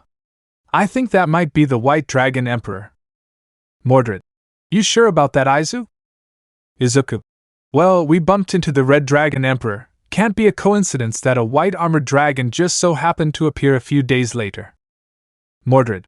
Well, if that's the White Dragon Emperor, that's implying that pervy Mac Pervertson can do whatever weird-looking armor thing he's got going on. Izuku. Here's hoping the White Dragon Emperor is more of a challenge. Mordred. Definitely. Meanwhile, the rest of Izuku's wives were making dinner while the beans were watching TV as Rumi and Denji came back from downstairs as Denji looked completely horrified and banged up. Rumi. Not bad, blonde, you lasted longer than I thought you would have. Rumi slapped Denji on the back, which made him winch in pain as Stella sat Denji down. Stella. We're so sorry, Denji. We figured Rumi would have gone a bit easy on you, but we should have known better. Denji. I lost my hand once, so I'm used to intense pain. Alas. Wowie, just like Luke and Anakin in Star Wars. Denji. What's Star Wars? Rias. You've never seen Star Wars before? Denji. Well, I've been broke most of my life, so I've never seen a lot of movies. Eri. We're fixing that right now. Eri ran to the shelf where they keep their movies and grabbed episodes 1 to 6 as Kyoka grabbed blankets as they all gathered around the TV to watch Star Wars. While watching, Denji found himself letting the tears flow mainly at the ends of Revenge of the Sith and Return of the Jedi, as Momo made some tissues and gave them to Denji. Denji. Anakin believed he was all alone and lost until being saved by Luke. That's so touching. Stella. Yeah, watching Revenge of the Sith made Rias cry for a long time. Pretty sure she even cried herself to sleep that night too. Momo. Gets even more heartbreaking when you read the comics and watch the shows. Kyoka. Yeah, Anakin really got the short end of the stick. Denji got up to stretch his legs when the doorbell rang as Denji offered to see who it was, which he was given the go-ahead as he checked to see who was at the door. Denji. Hey Rias, there's a chick with glasses looking for you and Akino. Rias. Let her in, Denji. Denji came back, accompanied with the girl who was at the door as Poka jumped up. Poka. Auntie Sona. Sona. Hello Poka. Poka ran over to Sona, who gave the little bean head pats as Rias walked over to her friend. Rias. Well, what brings you here, Sona? Sona. What, I can't visit every once in a while? Rias. Well, usually, there's something important going on whenever you visit. Sona. Well, for one, I know your peerage found out about your and Akino's marriage with Izuku. Rias. They did. Sona. Remember I told you it would have been better had you told them? Rias. Yeah, I get it. Would have some issues but not all of them. Sona. Even now, you don't make the smartest of decisions, Rias. Rias. Don't start patronizing me, Sona. Sona. So who's this? Points at Denji. Rias. Oh, this is Denji. Denji, this is my friend Sona. Denji. Yo. Ow, my sides. Eri. Want to play video games, Denji? Worthy. Sure. The beans started playing video games with Denji as Sona sat down beside Rias. Sona. So, is Izuku home by chance? Momo. No, he's out with Mordred on a date. Sona. I see. Anyway, how's Udade? Kyoka. Fine. Between the multiple near-death experiences and unpleasant classmates, it's been an experience. Sona. I see. Rumi. Yeah, that sums it up more or less. Stella. On the bright side, Ikki always finds a way to make things fun and better. Sona. That sounds like Izuku alright. Momo. It does. Suwu's always able to make all of us happy. Back with Izuku and Mordred. Izuku and Mordred were in the middle of running from Ida, who was chasing them for Mordred hitting him in the balls as they shook him off while running towards the forest where they played when they were kids. Mordred. That dumbass really thought he could catch us. Ha! Izuku. His stick was too busy making him be stupid and slowing him down. Mordred. True. Izuku and Mordred walked to a nearby tree as they both sat down and looked at the area they played in back when they were kids. Izuku. Hee, remember when me, you, Momo, Kalina and Kyoka played hide and seek here? Mordred. Yeah, my mom spent almost an hour and a half trying to find us. Mainly me though now I think about it. Izuku. Yeah, she did. Izuku then felt sleepy as he fell onto Mordred's lap as she just looked at him, blushed and smiled as she placed a hand on his head. Izuku smiled as he closed his eyes as he fell asleep in Mordred's lap. Mordred. Have a nice nap, Izu, you deserve it. Mordred kissed Izuku on the forehead as she looked up at the sky and shook her head and laughed to herself. Mordred. Mom would definitely not let me hear the end of it about more grandkids if she was here right now. Chapter 8. After Izuku woke up from his nap, he and Mordred had a little race back home which Izuku was just barely able to win as Mordred was not too far behind. Mordred. Damn it, so close. Izuku. Hey, you're getting faster and faster. You should be able to outrun me if you keep this up, Firecracker. Mordred. Really? You're bringing that name up again? Izuku. What? It's cute. Mordred. It's embarrassing, especially when my mom calls me that. Izuku. Again, it's cute. Mordred blushed, and she playfully hit Izuku's shoulder, which made him laugh as he opened the door and went inside, and upon reaching the living room, they saw the beans playing video games with Denji, and saw Sona sitting beside Rias. Mordred. Sona? Sona. Been a while, Mordred. Izuku. Fancy seeing you here. So, what brings you here? Sona. Just came by to visit. Izuku. Huh, that's new, no business stuff going on. So, I take it you know about the whole, you know? Sona. And two. Izuku. Yep, figures. I swear, is there anything you don't know? Mordred. Not being embarrassed by her sister comes to mind. Izuku. Fair point. Denji. Hey Izuku, you have a phone I can use? I have to call some friends. Izuku. Yeah, home phone's in the kitchen. Worthy. Thanks. Denji got up to use the home phone as Izuku sat down with Mordred sitting on his lap as Akino grabbed onto his arm. Akino. So, how was your date? Mordred. Fun. We hit the arcade, got food and did all the usual stuff. Of course Ida just had to ruin it. Kyoka. Of course he did. Rumi. And he wonders why no one voted for him to be the class rep. Sona. Just how bad is this Ida anyway? Momo. Look at it like this, Sona. Imagine you as a guy but bordering on a full-on dictator who wants to turn the world into 1984, and is a total hypocrite. Izuku. Yeah, he goes on and on about having to follow the rules but immediately tried to murder Stain after he crippled his brother. Kyoka. The hypocrisy and double standards of that guy is insane.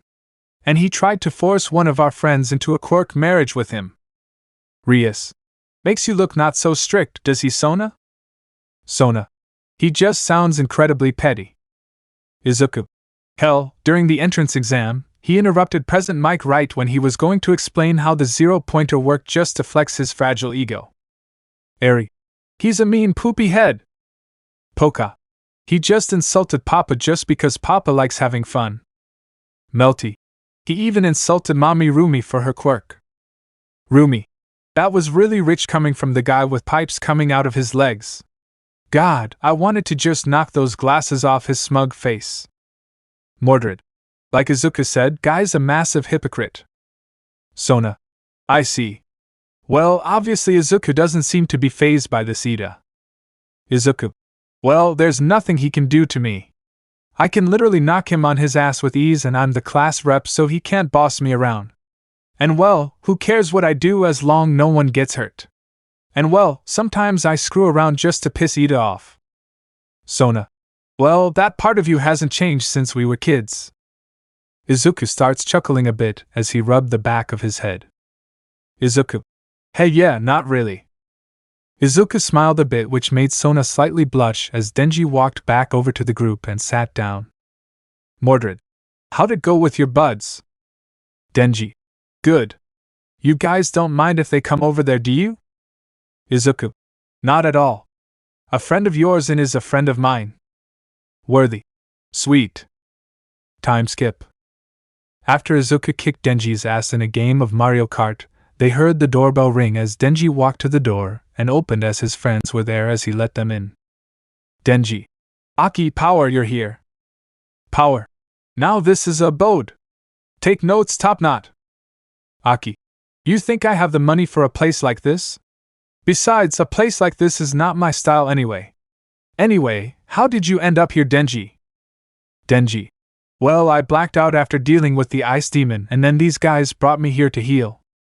Denji points at Izuku and his wives as Power found herself looking at Izuku and Rias before walking towards them before checking them out, which kind of weirding them out. Power. There's something familiar about you too. Izuku. I don't think we've met you before.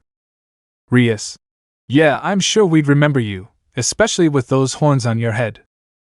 Power continued to circle around the two, trying to piece together what she finds familiar about them as she looked at Izuku's white hair as she remembered something. Power. Sparta? Izuku. Close, I'm his grandson Izuku. Suddenly, Power bowed before Izuku, which made Denji and Aki's jaws drop out of sheer shock seeing Power act like this as Izuku was now more confused. Power. It's an honor being in the presence of the grandchild of the almighty legendary Dark Knight. Izuku. Oh. Thank you. You know my grandfather? Power. I did once. 'Twas the most powerful devil I've ever met in my life. As a relative of Sparta, your wish is my command. Denji. I can't believe this. Aki. Power actually listening to someone without having to be bribed? I can't believe I'm seeing this. Power then looked at Rias' bright crimson hair before realizing Rias is a part of the Gremry family, as she stood up for a second before bowing again, this time before Rias. Denji. Okay, we have to be dreaming, this can't be happening right now. Power. Denji Top Knot, why aren't you two bowing? We're in the presence of demonic royalty. Denji. I mean that's neat and all, but I don't think we shouldn't base all admiration based off their family's importance. Seems kind of shallow if you asked me. Aki. Yeah, Denji's got a point. Power. Should at least get to know them first. Power gets up. I apologize for my impulsive. Izuku. Don't sweat it. Rias. Yeah, no worries. Also, you mind taking a shower? You kind of reek. Power. Yes, ma'am.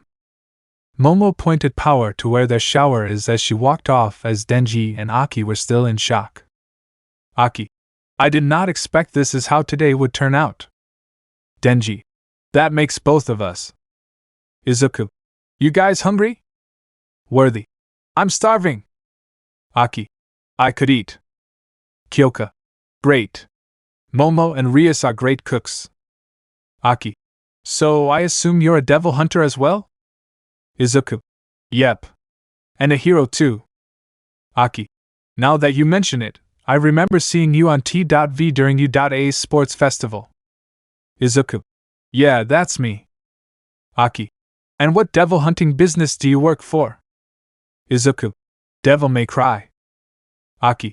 Devil May Cry? That's one of the best demon hunting businesses around. Izuku. I know, my parents own it.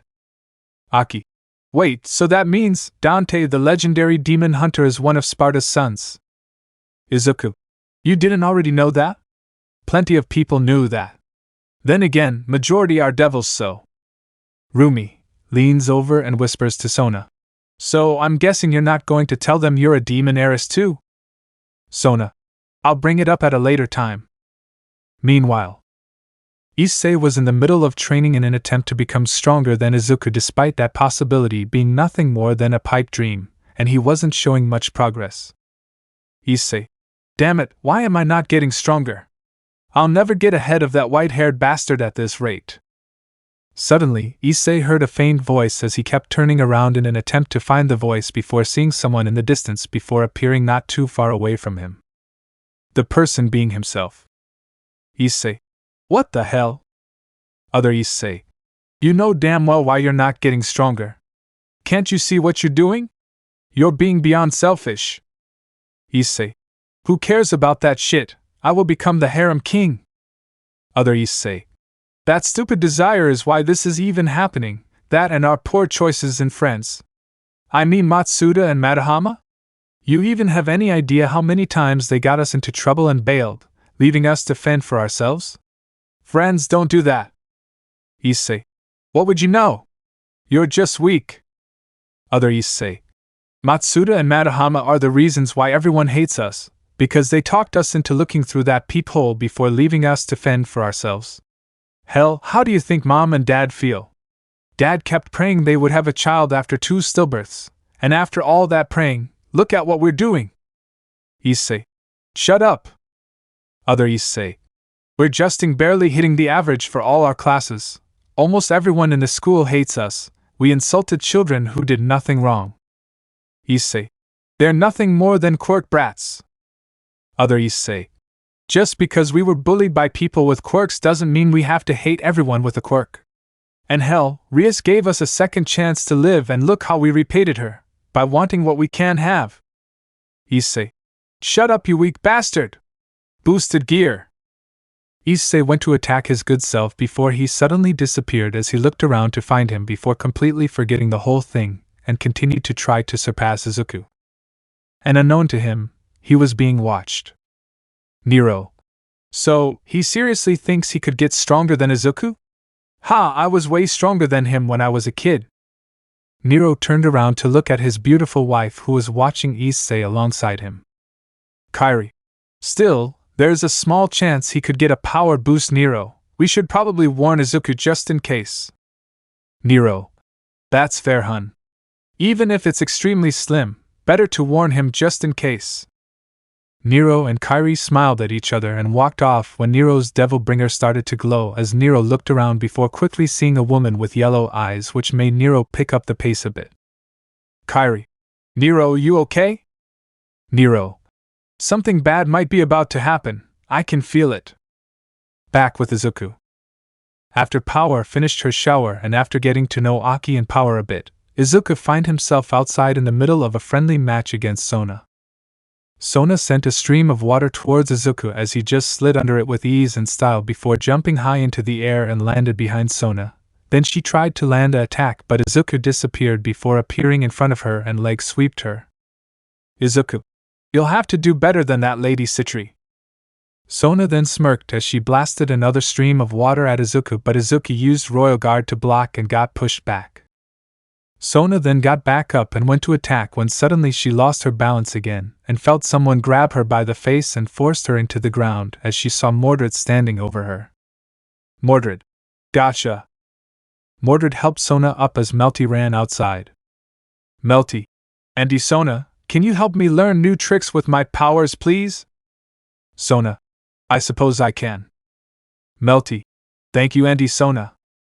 Melty sat down as Sona started to teach her how to improve Melty's skill with her quirk as Izuku and Mordred both decided they needed a shower as they went inside to shower. Izuku made into the bathroom first as he took off his shirt and started to take off his pants, when the door opened as Izuku turned to see Power, who was blushing hard. Izuku. Oh, hey Power. I think you forgot to knock. Power said nothing as she closed the door and ran off as Izuku just shrugged as he continued to take off his clothes and got the shower running when he felt Mordred wrap her arms around him. Mordred.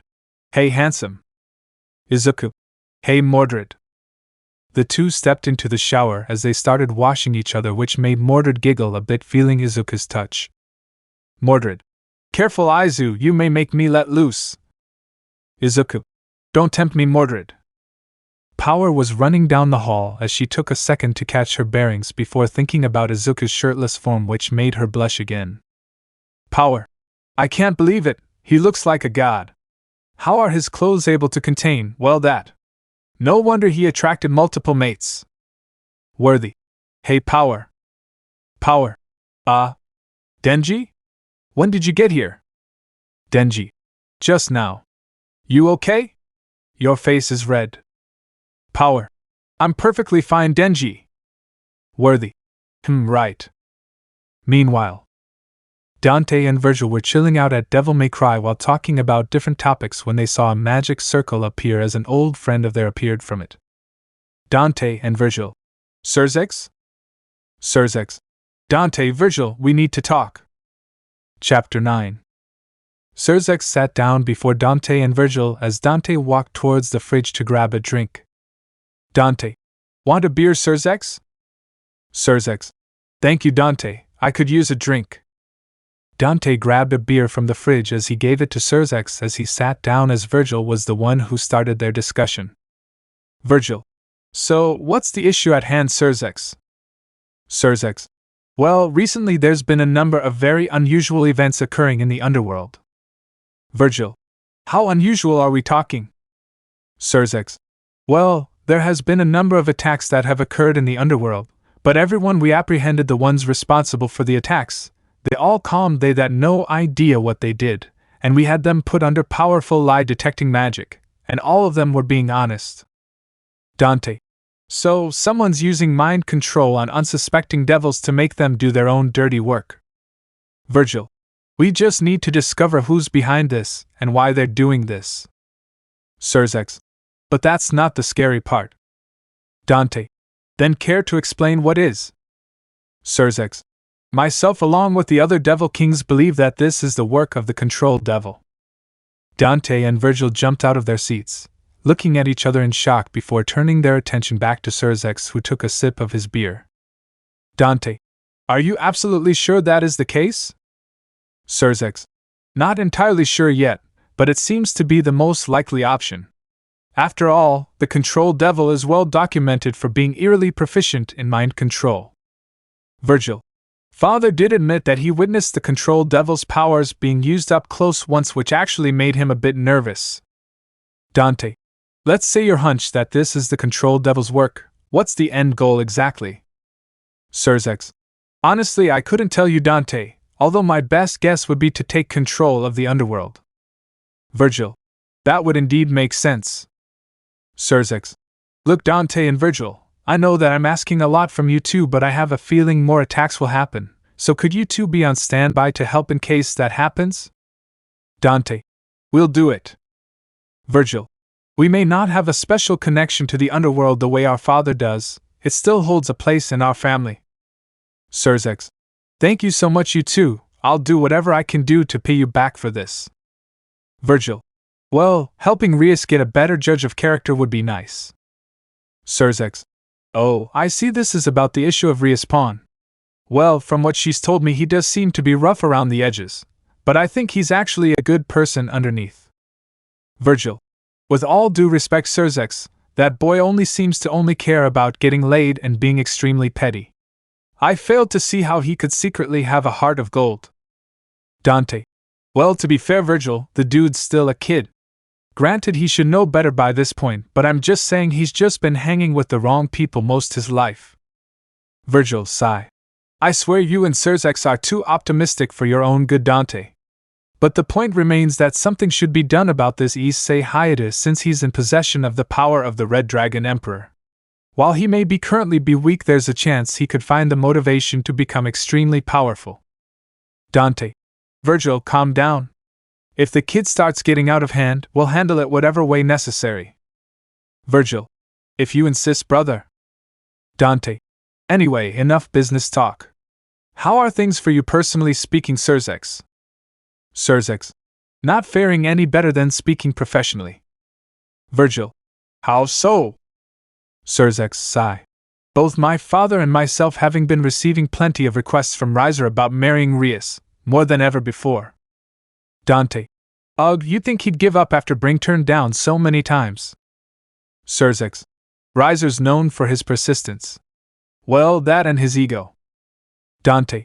Can't you get the fried chicken to buzz off by telling him my son already has Rias' hand in marriage? Probably would make him back off faster than trying to talk with a Karen for more than half a second. Xerxes. If only it would be that easy. Dante. Why's that? Xerxes. Riser isn't exactly fond of, well, anything that aren't pure-blooded devils. Which is weird given I've heard him sing your and Virgil's praises before. Dante. So what, he's a selective racist then? Would that be worse than being a full racist? Virgil. I feel like hypocritical would be a better term. Dante. Yeah, that would make more sense. Meanwhile, Izuku was driving towards the city using the car Dante and Lady got for his 18th birthday, as he was accompanied by Denji, Power, Stella and Mordred. Denji. So, what's this about exactly? Stella. Well, you said you've been broke most of your life, so we figured we'd help you catch up on some cool things you missed out on. Denji. Neat. Also, why is Power tagging along? Power. I requested if I could accompany you all and Pigtails agreed that I could join. Stella. She does know I have a name, right? Denji. Best if you just leave it be. So, what's first? Izuku. First thing, we're getting you some threads. Stella. Then food. Ikki knows some places with great sweets. Power. His name's Izuku, get it right, Pigtails. Do you not know how to pronounce his name correctly? Mordred. Leave it be, Power, that's just Stella's nickname for Izuku. Though I can't remember the last time Stella said Izuku's name. Stella. Oh, don't you start talking her side, Mordred. Mordred. I mean, you did have issues pronouncing Izuku's name when you first met him. Stella. I was for alright, Mordred. Cut me some slack. Mordred. Excuses, Stella. Me, Momo, Kyoka and Rias didn't have problems with that when we were kids. Stella. Shut up, Mordred. Izuku. Whoa, calm down you two. Let's not dig up old habits just to make the other look bad in front of company. Stella and Mordred calmed their jets as they arrived in the city as they started off with getting Denji new clothes. And during that process, Denji actually got some girls looking his way which he either was ignoring or didn't notice at all, while it also ended up in Stella and Mordred getting Power new clothes as well. Which led to Power getting some looks as well which she definitely ignored, but every time Izuku complimented her outfits, she couldn't help but blush a bit. After that, they went to an ice cream place Izuku knows as Denji and Power immediately dug into their ice cream of choice as Izuku told them to slow down right before they both got brain freeze. After that, they spent time just showing Denji and Power cool things that Denji missed out on growing up, while Power was confused with some human customs which Izuku was thankfully able to not make Power completely draw too much attention to herself as the day kept on going. Izuku and Denji were currently by themselves as Mordred and Stella were off with Power as they were just talking about random things that came to mind when Denji heard a familiar voice. Makima. Denji? Fancy seeing you here. Denji. Hi Ms. Makima. Izuku noticed Denji had a blush on his face. Izuku, so, he's into older women. Hey, I'm not one to judge. Then, Izuku's right arm turned into its Devil Bringer state as it started glowing as Izuku felt a sense of dread coming from Makima as she noticed him. Makima. Who's your friend Denji? Denji. Oh, this is Izuku. Izuku, this is my boss Ms. Makima. Izuku. Oh, pleasure to meet you, ma'am. Izuku was able to cover his right arm so the glowing doesn't look extremely obvious as Makima looked at Izuku. Makima. I feel like I've seen you somewhere before. Izuku. Well, I just have one of those faces. Makima. Oh, now I know. You're the boy who won U.A's sports festival. Izuku. Yeah, that'd be me. Makima. Well, you certainly have skills. You really put that blonde dog in his place. Izuku. Let's just say he and I have unpleasant history. Makima. Oh, look at the time, I should be going. I'll see you later, Denji. Denji. Bye, Ms. Makima. Makima walked away as Izuku's arm was now back to normal as he fixed his sleeve as he and Denji kept walking while Izuku's thinking to himself. Izuku, something's definitely off about that woman. Who or whatever she is, it's a high chance she has bad news written all over her. Denji. Hey Izuku, can I ask you something? Izuku. Sure, what is it? Denji. Do you have any advice about being in love? Figured you would know a lot since you have multiple wives. Izuku sigh. Well, love's a tricky thing sometimes. For some, it happens immediately while for others, it's more of a gradual process. Regardless of how it happens, you ultimately would to get closer to that special someone and get to know them better, learn about them. Because if you don't know much about them, it basically feels extremely cheap and meaningless if you don't truly know them. Denji had his full attention aimed at Izuku as he continued what he was saying. Izuku. The way I see it, two of the most important things for a relationship, regardless if it's romantic or platonic, are trust and honesty. Because without those two things, the person you're in love with may just be the exact opposite of what you think of them. That's the main reason why it's best to get to know someone before pursuing a relationship with them. Izuku looked at Denji, who still had his full attention aimed at the young quarter demon. Izuku. And besides, the more you know someone, the better the moments you spend with them, especially the very special moments. Denji took in everything Izuku told as he specifically focused on the getting to know them part. Despite knowing Makima for a while, he doesn't really know anything about her, and Izuku had a point, can't have any form of a relationship without knowing someone. After regrouping with Mordred, Stella and Power, they put the stuff they bought in the trunk as they drove back to Izuku's place. When they arrived back at Izuku's place, Izuku was sitting while thinking about Makima being a potential problem down the line as Momo and Rias sat down beside him. Rias. You alright, Izuku? Something's bothering you.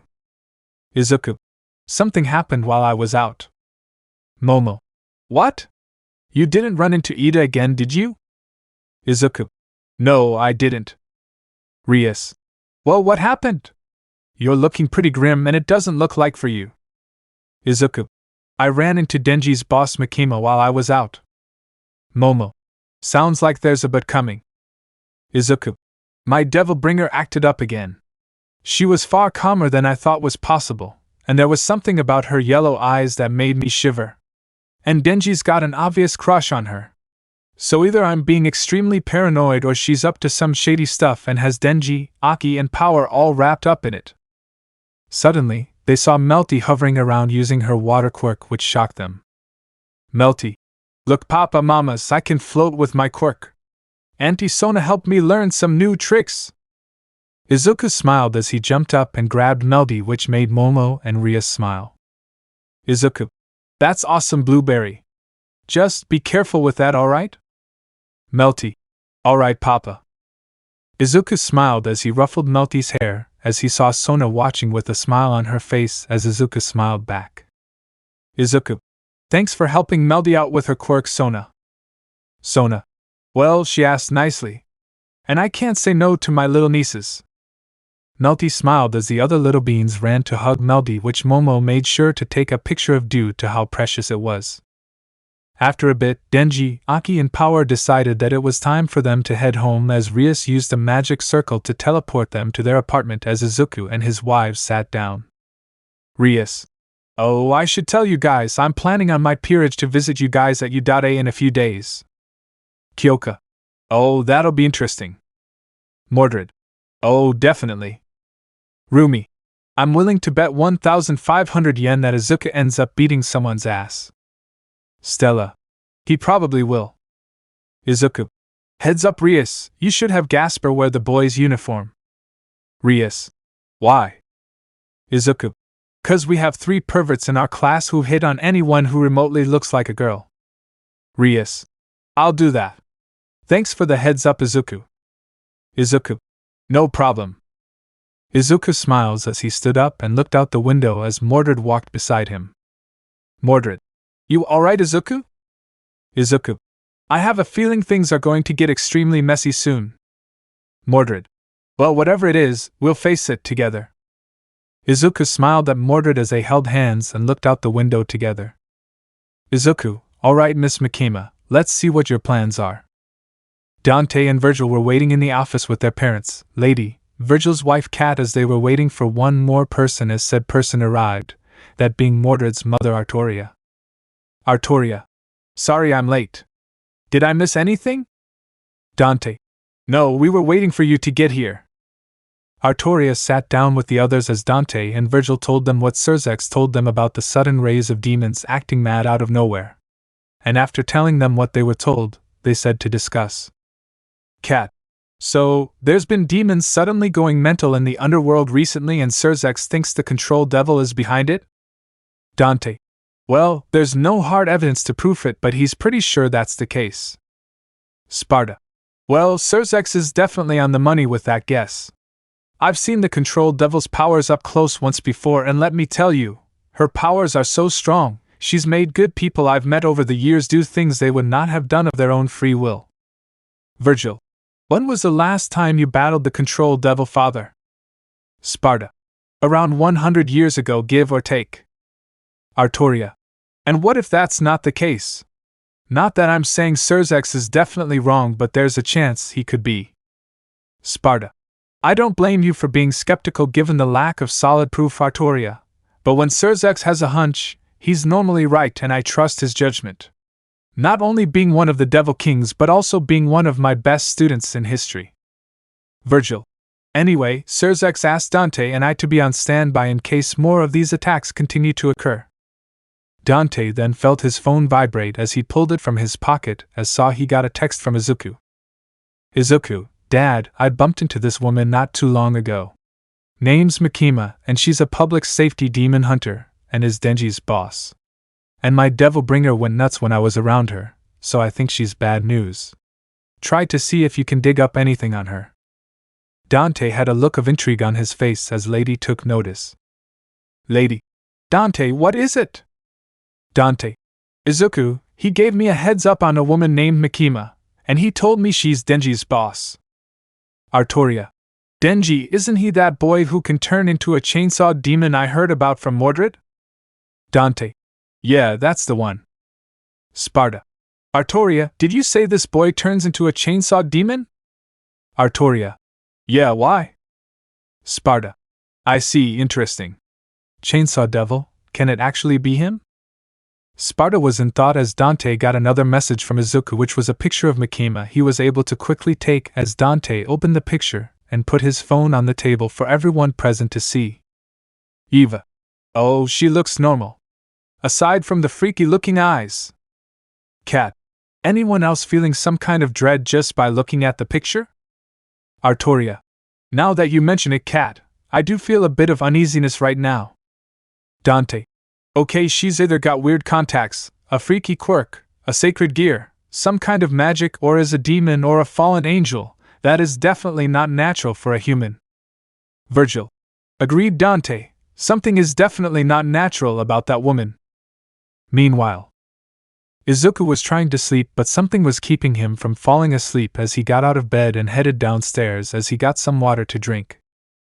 Izuku drank the water as he rubbed his eyes before he looked out the window and into the nighttime sky, right as he turned around and saw Rumi walk downstairs. Rumi. Izuku, you alright? Izuku. Not really, can't sleep. Rumi. Why's that? Izuku. I'm not so sure, it's like I'm feeling this sense of dread and it's making me worried. For your and the kids' sakes. Rumi. Don't worry, Izuku, I'm confident you're the kick of whoever is giving you this feeling of dread. Izuku. Heh, thanks for the reassurance, Rumi. Rumi. Now let's head back to bed. Rumi grabbed Izuku's hand as they went off back to their room as Izuku was able to actually fall asleep now, but he still sensed that hint of dread. Time skipped to the next day. Class was almost over at U.A as Izuku got a text from Rias as he opened his phone. Rias, you and Mordred mind dropping by when you're out of school for the day, Izu? I need some help with something. Izuku texted back they'd be there as Ida approached Izuku, which made him moan and roll his eyes. Izuku. What do you want now, Ida? Ida. Phones are not allowed in class. Izuku. Really? We're not in the middle of a lesson and school's almost out for the day. Now how about you quit harassing me and try and get laid or something? Assuming you can find someone desperate enough to sleep with your stuck-up ass. Ida, gasp. How dare you insult me, you bucking quarter-breed freak? Ida was about to hit Izuku when Mordred placed her hand on his shoulder. Mordred. Would you care to repeat that, you son of a hitch? The impact from the explosion from Mordred's sword pushed Ida back into the wall as he got up to retaliate but was stopped by Aizawa. Ida. Mr. Aizawa, Pendragon and Redgrave both. Aizawa. Save it, Ida, I overheard what you called Izuku. Get your ass to Nisa's office so we can deal with your attitude. Ida then stomped his way to Nisa's office as Aizawa just rubbed his temples. Aizawa. I swear, I'm getting more and more tempted to expel Ida. I'm getting really fed up with his nonsense. Mordred. You and everyone else here. Izuku. Even if you expel Ida, he'll still find a way to give all of us shit. Like he'd probably make up a story how he was kicked out of U.A for no good reason. Aizawa. Knowing Ida, he probably would. I mean, best thing to do would be to have him attend general studies, and if his attitude doesn't change, he's out. Izuku. That would work. The bell then rang as Izuku and Mordred left the school before she jumped into Izuku's arms as he started flying towards Ko Academy. After arriving there, they found out that Rias asked them there to help out with training Gasper and helping the little guy gain some confidence, which the two sword welders happily agreed to do. After giving Gasper some pointers on gaining some confidence, Issei walked up to Izuku and immediately challenged Izuku to a fight. Izuku, clearly, the fight from last time didn't get through your thick skull. Mordred. Izuku, let me join in. Izuku smiled as he told Mordred she was more than welcome to join in as Mordred smirked. Mordred. Alright, pervy dragon, bring it on.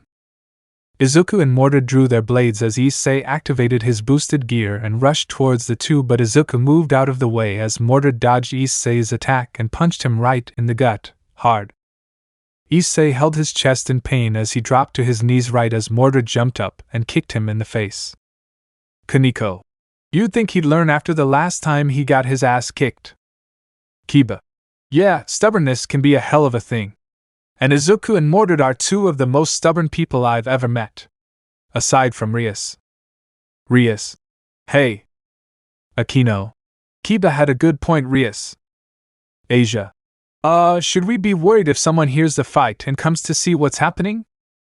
Rias. Oh, I set up a barrier right as Mordred donned her armor.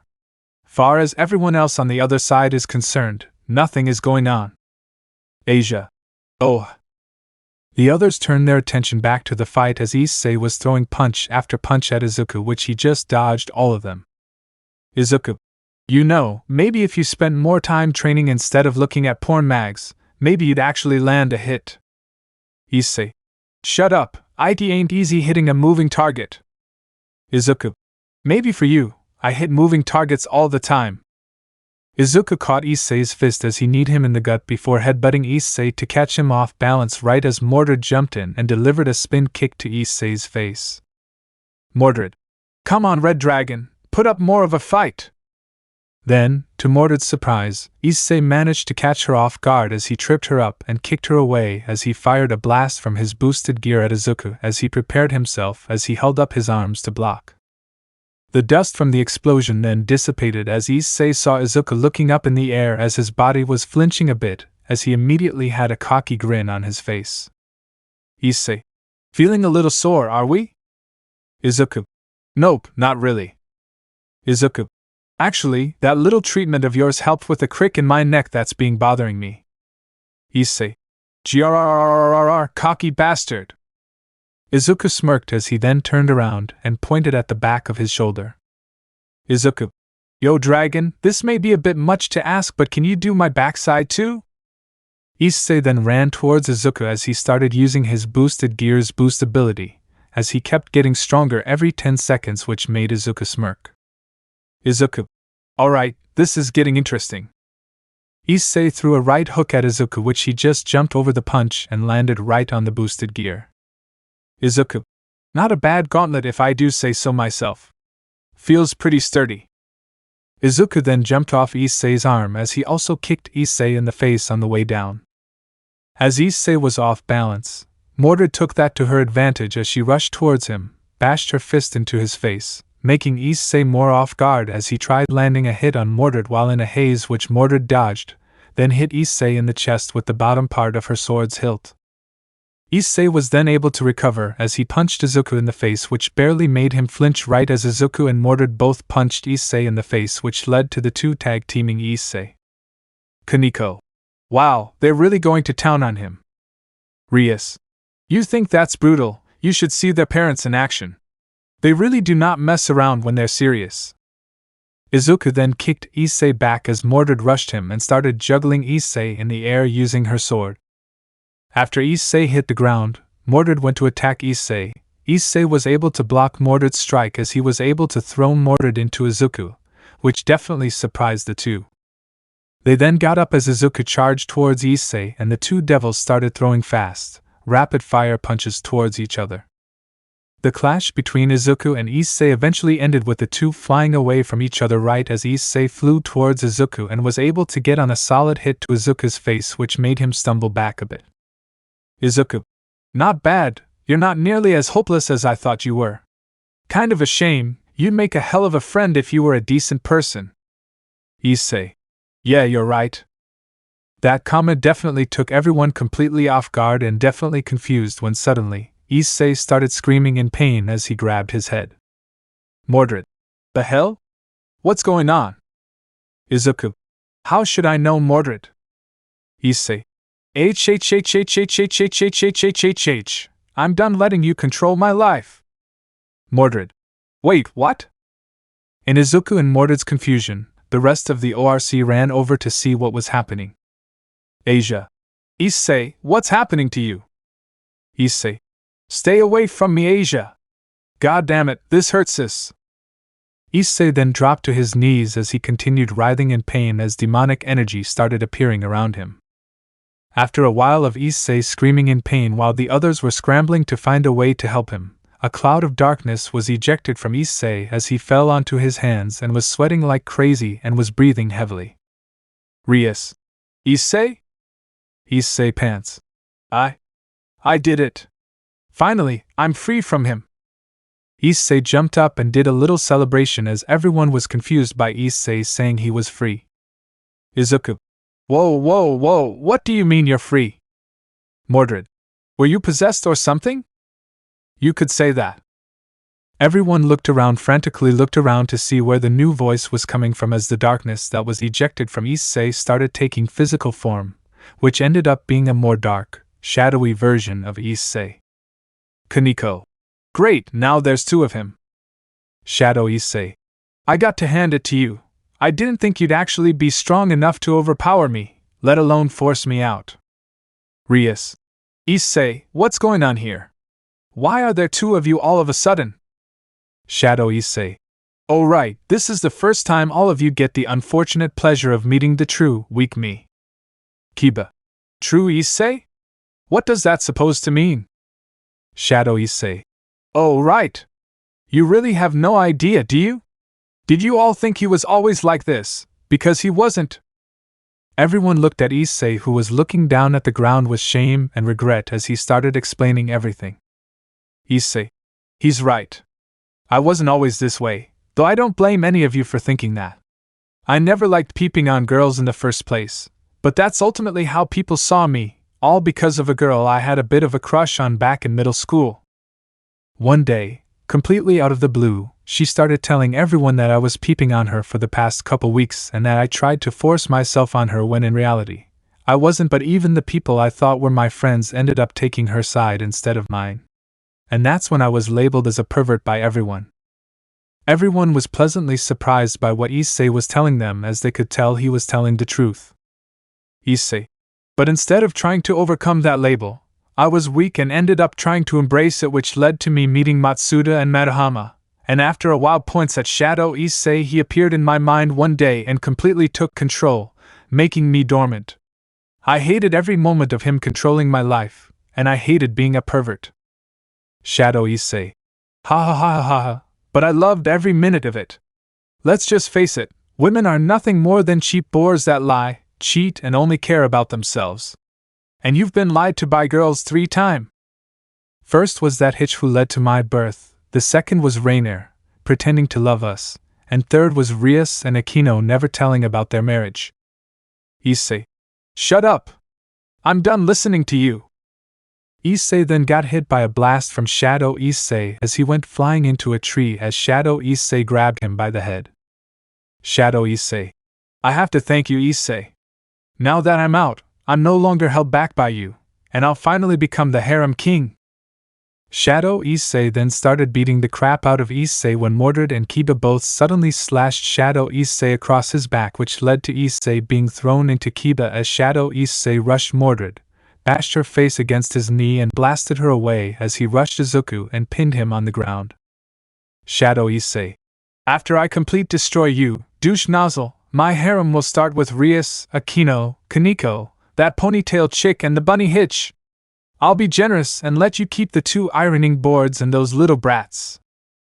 Shadow Issei started laughing as he went to punch Izuku, but Izuku caught his punch as Rias flew behind Shadow Issei and punched him in the back before Izuku threw Shadow Issei into a tree. Shadow Issei got up and saw Asia as he smirked, knowing she was weak and helpless, flew towards her as he held her in a chokehold, which pissed everyone off. Issei. Asia! Let her go! Shadow Issei. One more move, and I'll make sure I finish the job Rainier failed to do.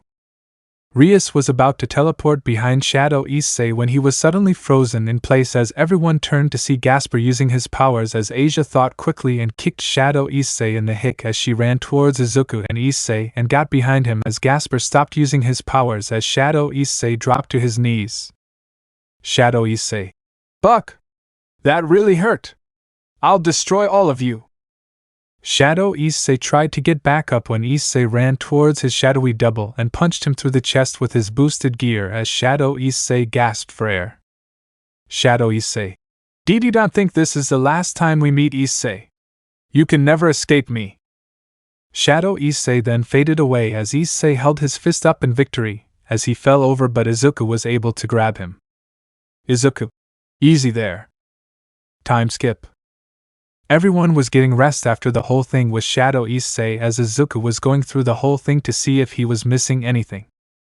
Izuku. So you got labeled as a pervert when you didn't actually do anything worth being labeled as one, pretended to embrace it, then that mask ultimately led to that shadow version of you being made, which led to him overpowering you. Issei. Yeah, that's about it. Rias. Issei, I had no idea you went through all that. Issei. Don't be sorry, Rias. It's my fault. I was weak and let him be created and took over. Look, I know I said terrible things while he was calling the shots, and I'm really sorry for all that. You think we can all start over? Izuku looked over everyone who just smiled at him as he turned back to Issei. Izuku. Yeah, we can. Issei. Great. Issei Haidu. Izuku. Izuku Redgrave. The two young devils shook hands as they looked at each other, as on this day, a new strong friendship was about to begin.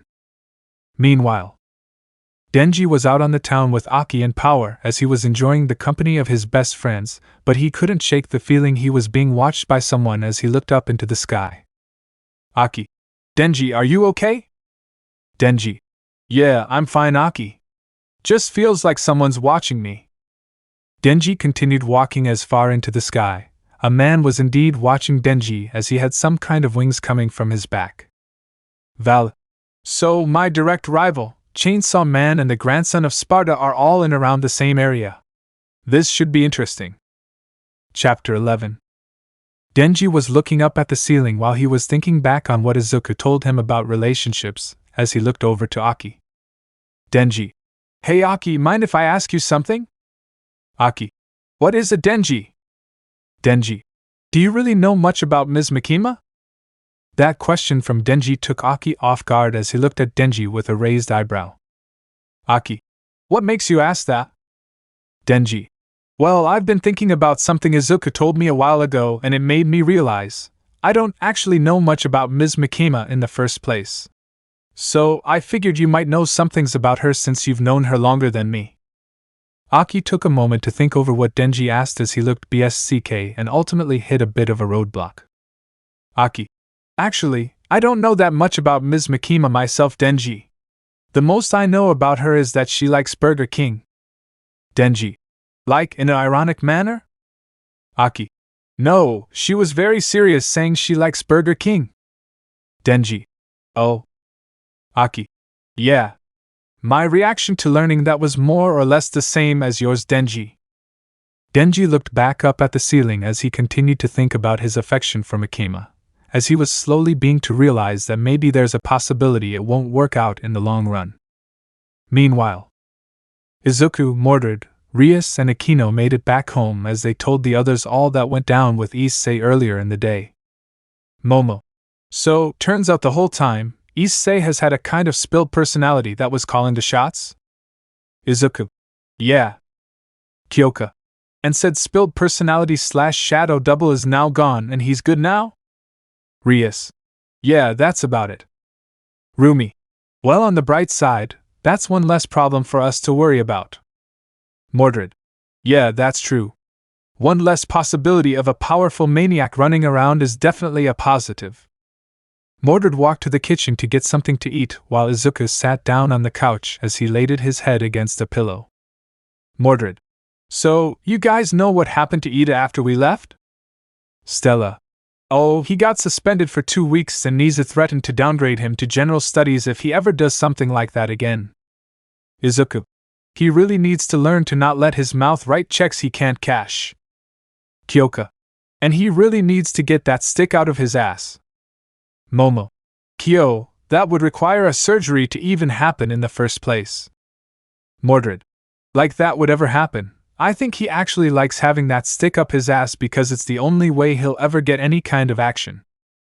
Everyone started laughing when a flash of light brightened the room as they saw a person appeared in the middle of the room. Izuku. Seraphal? Izuku suddenly found himself on the receiving end of a massive bear hug from Seraphal as Izuku was lifted into the air.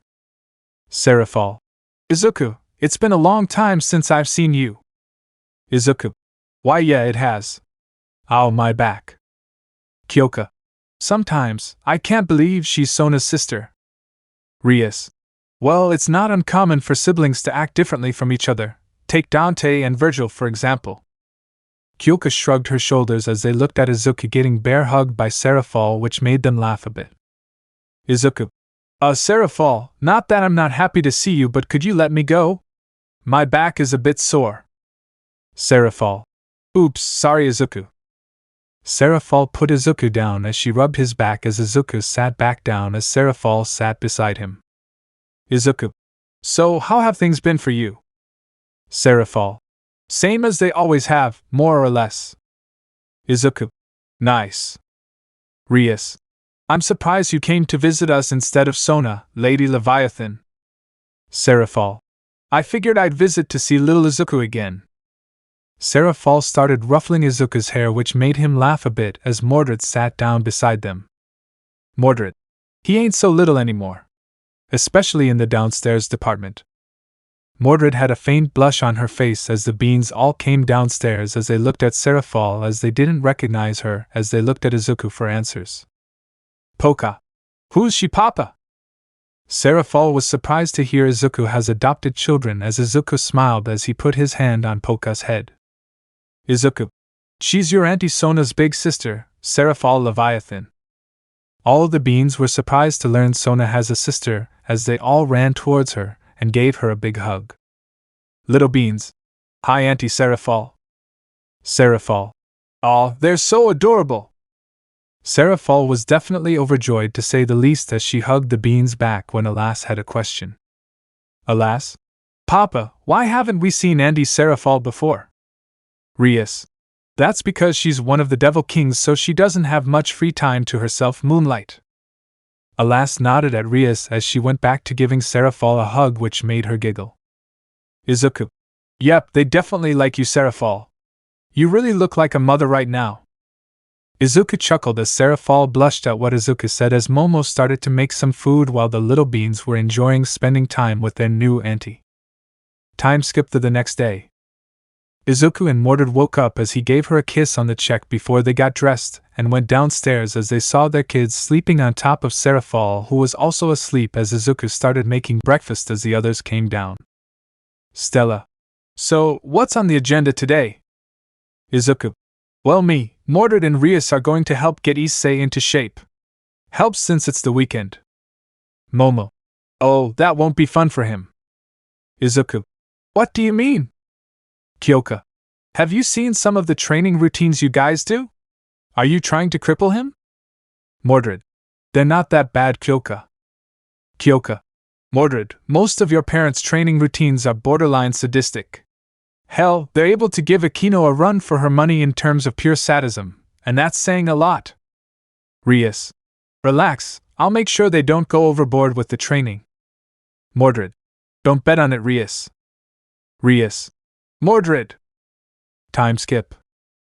They all finished breakfast while Mordred packed some stuff as she, Izuku and Rias left as Izuku picked Mordred up as he and Rias started flying towards Issei's place.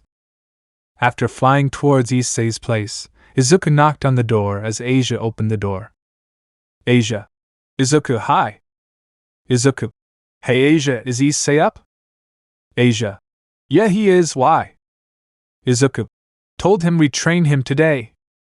Issei then walked by the door as he started getting ready as Asia asked if she could come along, which they agreed as Issei yelled to his parents he and Asia were heading out as they started flying. After a while, they arrived at a nice wide wooded area with a huge lake as they landed as Mordred opened the bag she had and started digging around in it. Issei. Alright, what's first? Mordred. Put these on.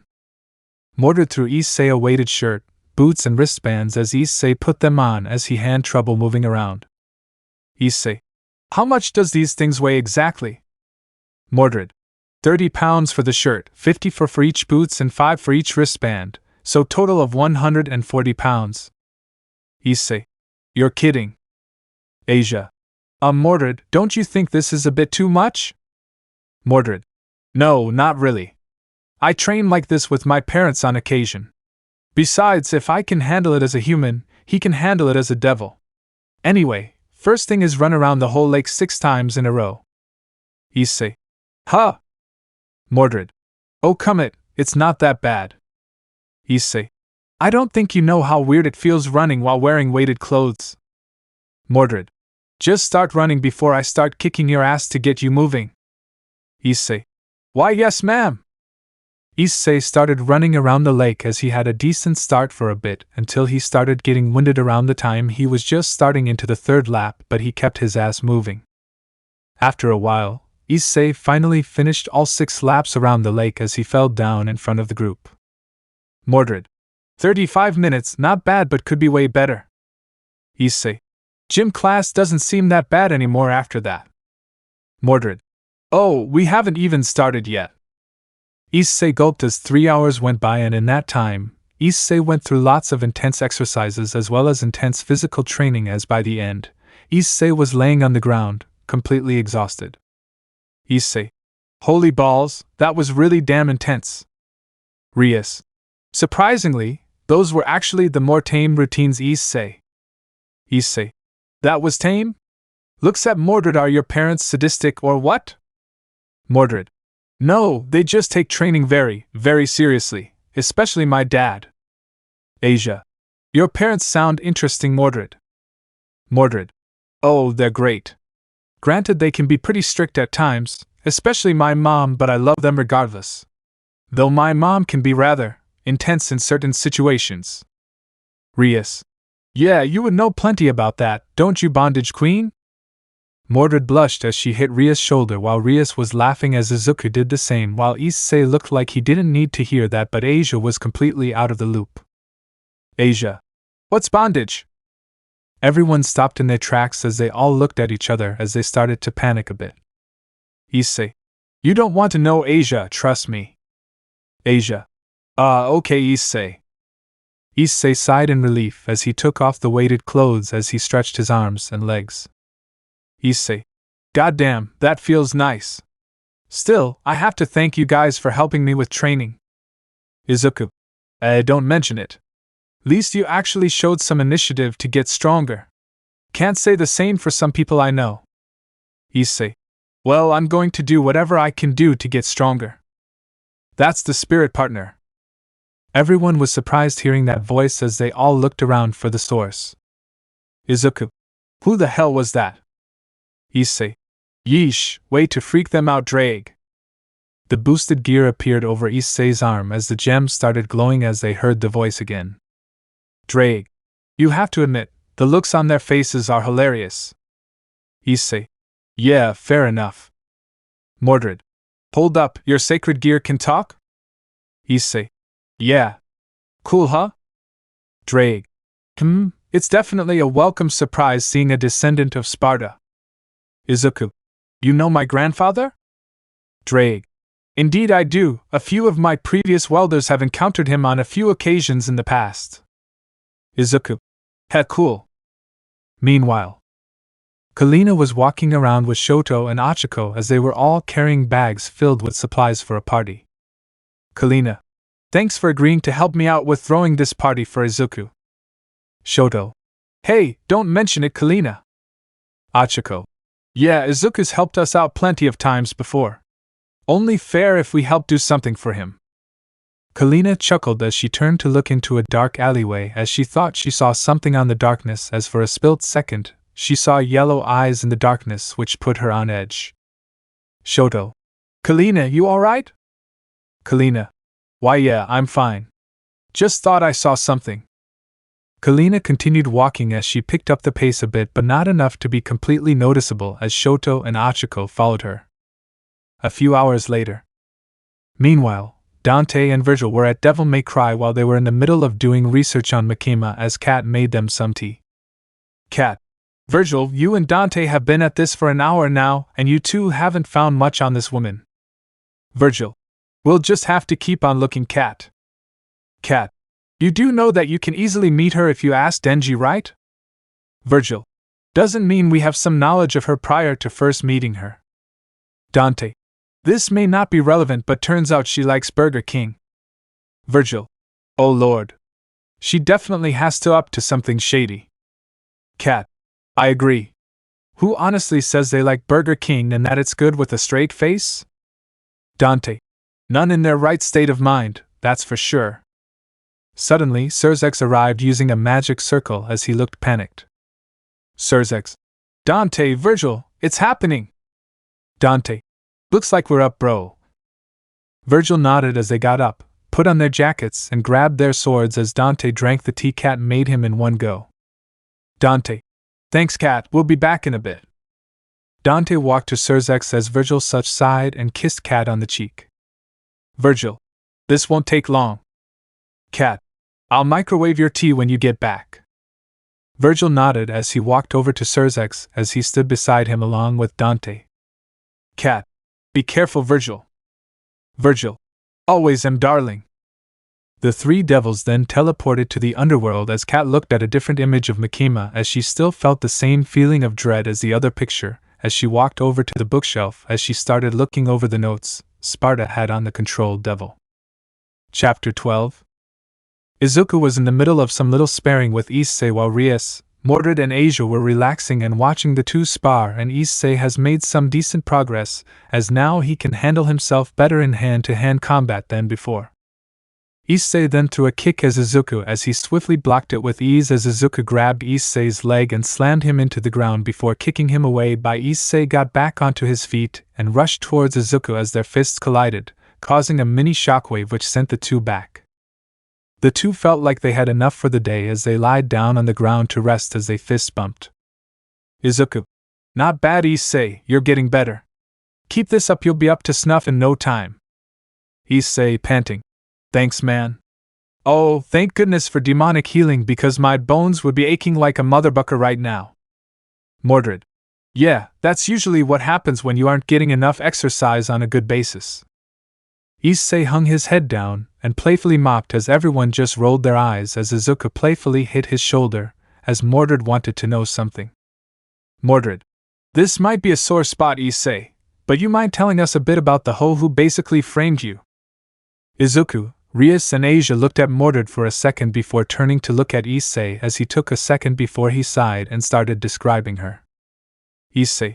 Well, she has red hair tied up in a ponytail and bright green eyes. And at first to me, she seemed like friendly and encouraging but with a bit of a flirty nature to her, but all she actually is nothing more than a malevolent psychopath with an extremely large list of negative traits. And the worst part is her beauty, which is extremely wasted on her. Mordred shot up a bit hearing the description of the girl as she pulled out a pen and notebook as she sketched the girl according and quickly finished in no time. Mordred. This wouldn't happen to be her, would it? Mordred showed Issei the sketch as Issei's eyes widened and his jaw dropped. Issei. Yeah, that's her. Izuku. Damn, I see you have the extremely unfortunate pleasure of knowing Malty. Issei. You guys know her too? Mordred. Yeah, unfortunately. Trust me, Issei, you are far from the only poor soul Malty's completely bucked over one way or the other. Asia. She sounds absolutely horrible. Rias. Asia, horrible doesn't even remotely begin to describe the absolute dumpster fire known as Malty Melromark. She is absolutely the walking definition of cruel and heartless. Issei. Well, what did she do to you guys? Mordred.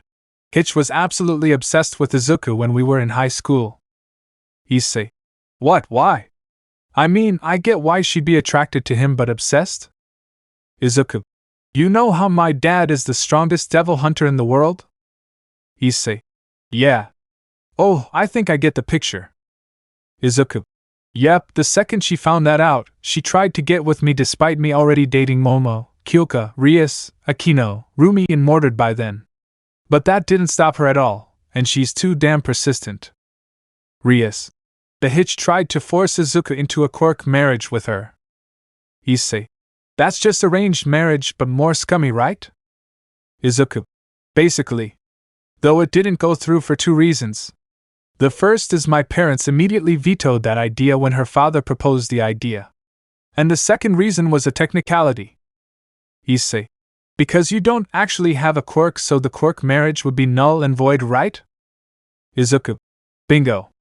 Though Malty and her father tried to make the argument my demonic powers do actually count as a Quirk since I was born with them, but my mom was having none of that and literally kicked them out. Issei. Damn. Mordred. And you want to know the best part, Melty is Malty's younger sister. Issei. You're kidding! I knew she looked familiar. Wait, how did you guys end up raising her anyway? Izuku. Well, their mother Morelia, who was a very nice person and was a good friend of my mom, God rest her soul, she wasn't blind to Malty's less than admirable traits and revoked Malty's place of being the family heiress and gave it to Melty. And safe to say, Malty wasn't too happy about that, and wanted Melty out of the picture so she'd become the heiress again by default. Issei. Oh God, I had no idea she was that much of a monster. Rias. I still remember the day it happened. Me and Izuku were out on a camping trip with his mom and Morelia, who brought Melty with her, and a group of villains showed up who Malty hired to kill Melty and Morelia, and a fight quickly broke out. We were able to deal with them with ease, and we got one to spill the beans that Malty hired them, but then we found out one of them was actually a fallen angel in disguise and another was a devil, and they both killed their human partners. Izuku. The fight got more intense as the fallen angel and devil didn't have to hide their power, and we tried our best to keep Melty and Morelia away from them, but the devil was a crafty one and managed to pull a fast one and knocked my mom out and made a beeline towards them and fatally wounded Morelia as Melty was able to hide long enough for me to kill the devil, but the fallen angel managed to escape, but Rias chased after him. And her dying breath, Morelia told me she trusts me and my wives with raising Melty due to her already being fond of me, and I promised her I'd protect Melty with all my power as she died in my arms, leaving Melty distraught, and I had to console her. Issei. Goddamn, watching your mom die, that can't be a pleasant experience for anyone, especially a child. Asia. Wait, what about the fallen angel? Rias. Oh, turns out he made it to Malty's father and murdered him, but I quickly destroyed him after that. Izuku. The worst part is we couldn't prove that Malty hired them due to them all being dead, and she would have lied through her teeth so that Hitch got away with getting her mother killed. To this day, that is one of my greatest mistakes. Izuku said while looking down as Mordred hugged him and kissed his cheek. Mordred. Izuku, you know we can't save everyone. Izuku. I know, but it still hurts. Meanwhile, Dante and Virgil were in the underworld while fighting off several of Surzek's guards, who suddenly went crazy as the twins were fighting to subdue them and see what was up with them, as Dante and Virgil both noticed their eyes were all a very light shade of yellow, despite them not have natural yellow eyes. Multiple blasts were sent their way, but Dante countered them with shots from his handguns while Virgil fired summoned swords at the blasts. Virgil teleported behind them and with a single slash from Yamato, sent them flying off their feet as Dante quickly took the chance to juggle them in the air for a minute before slamming them into the ground, which stunned them long enough for Surzek to use magic on them to bring them back to their right frame of mind.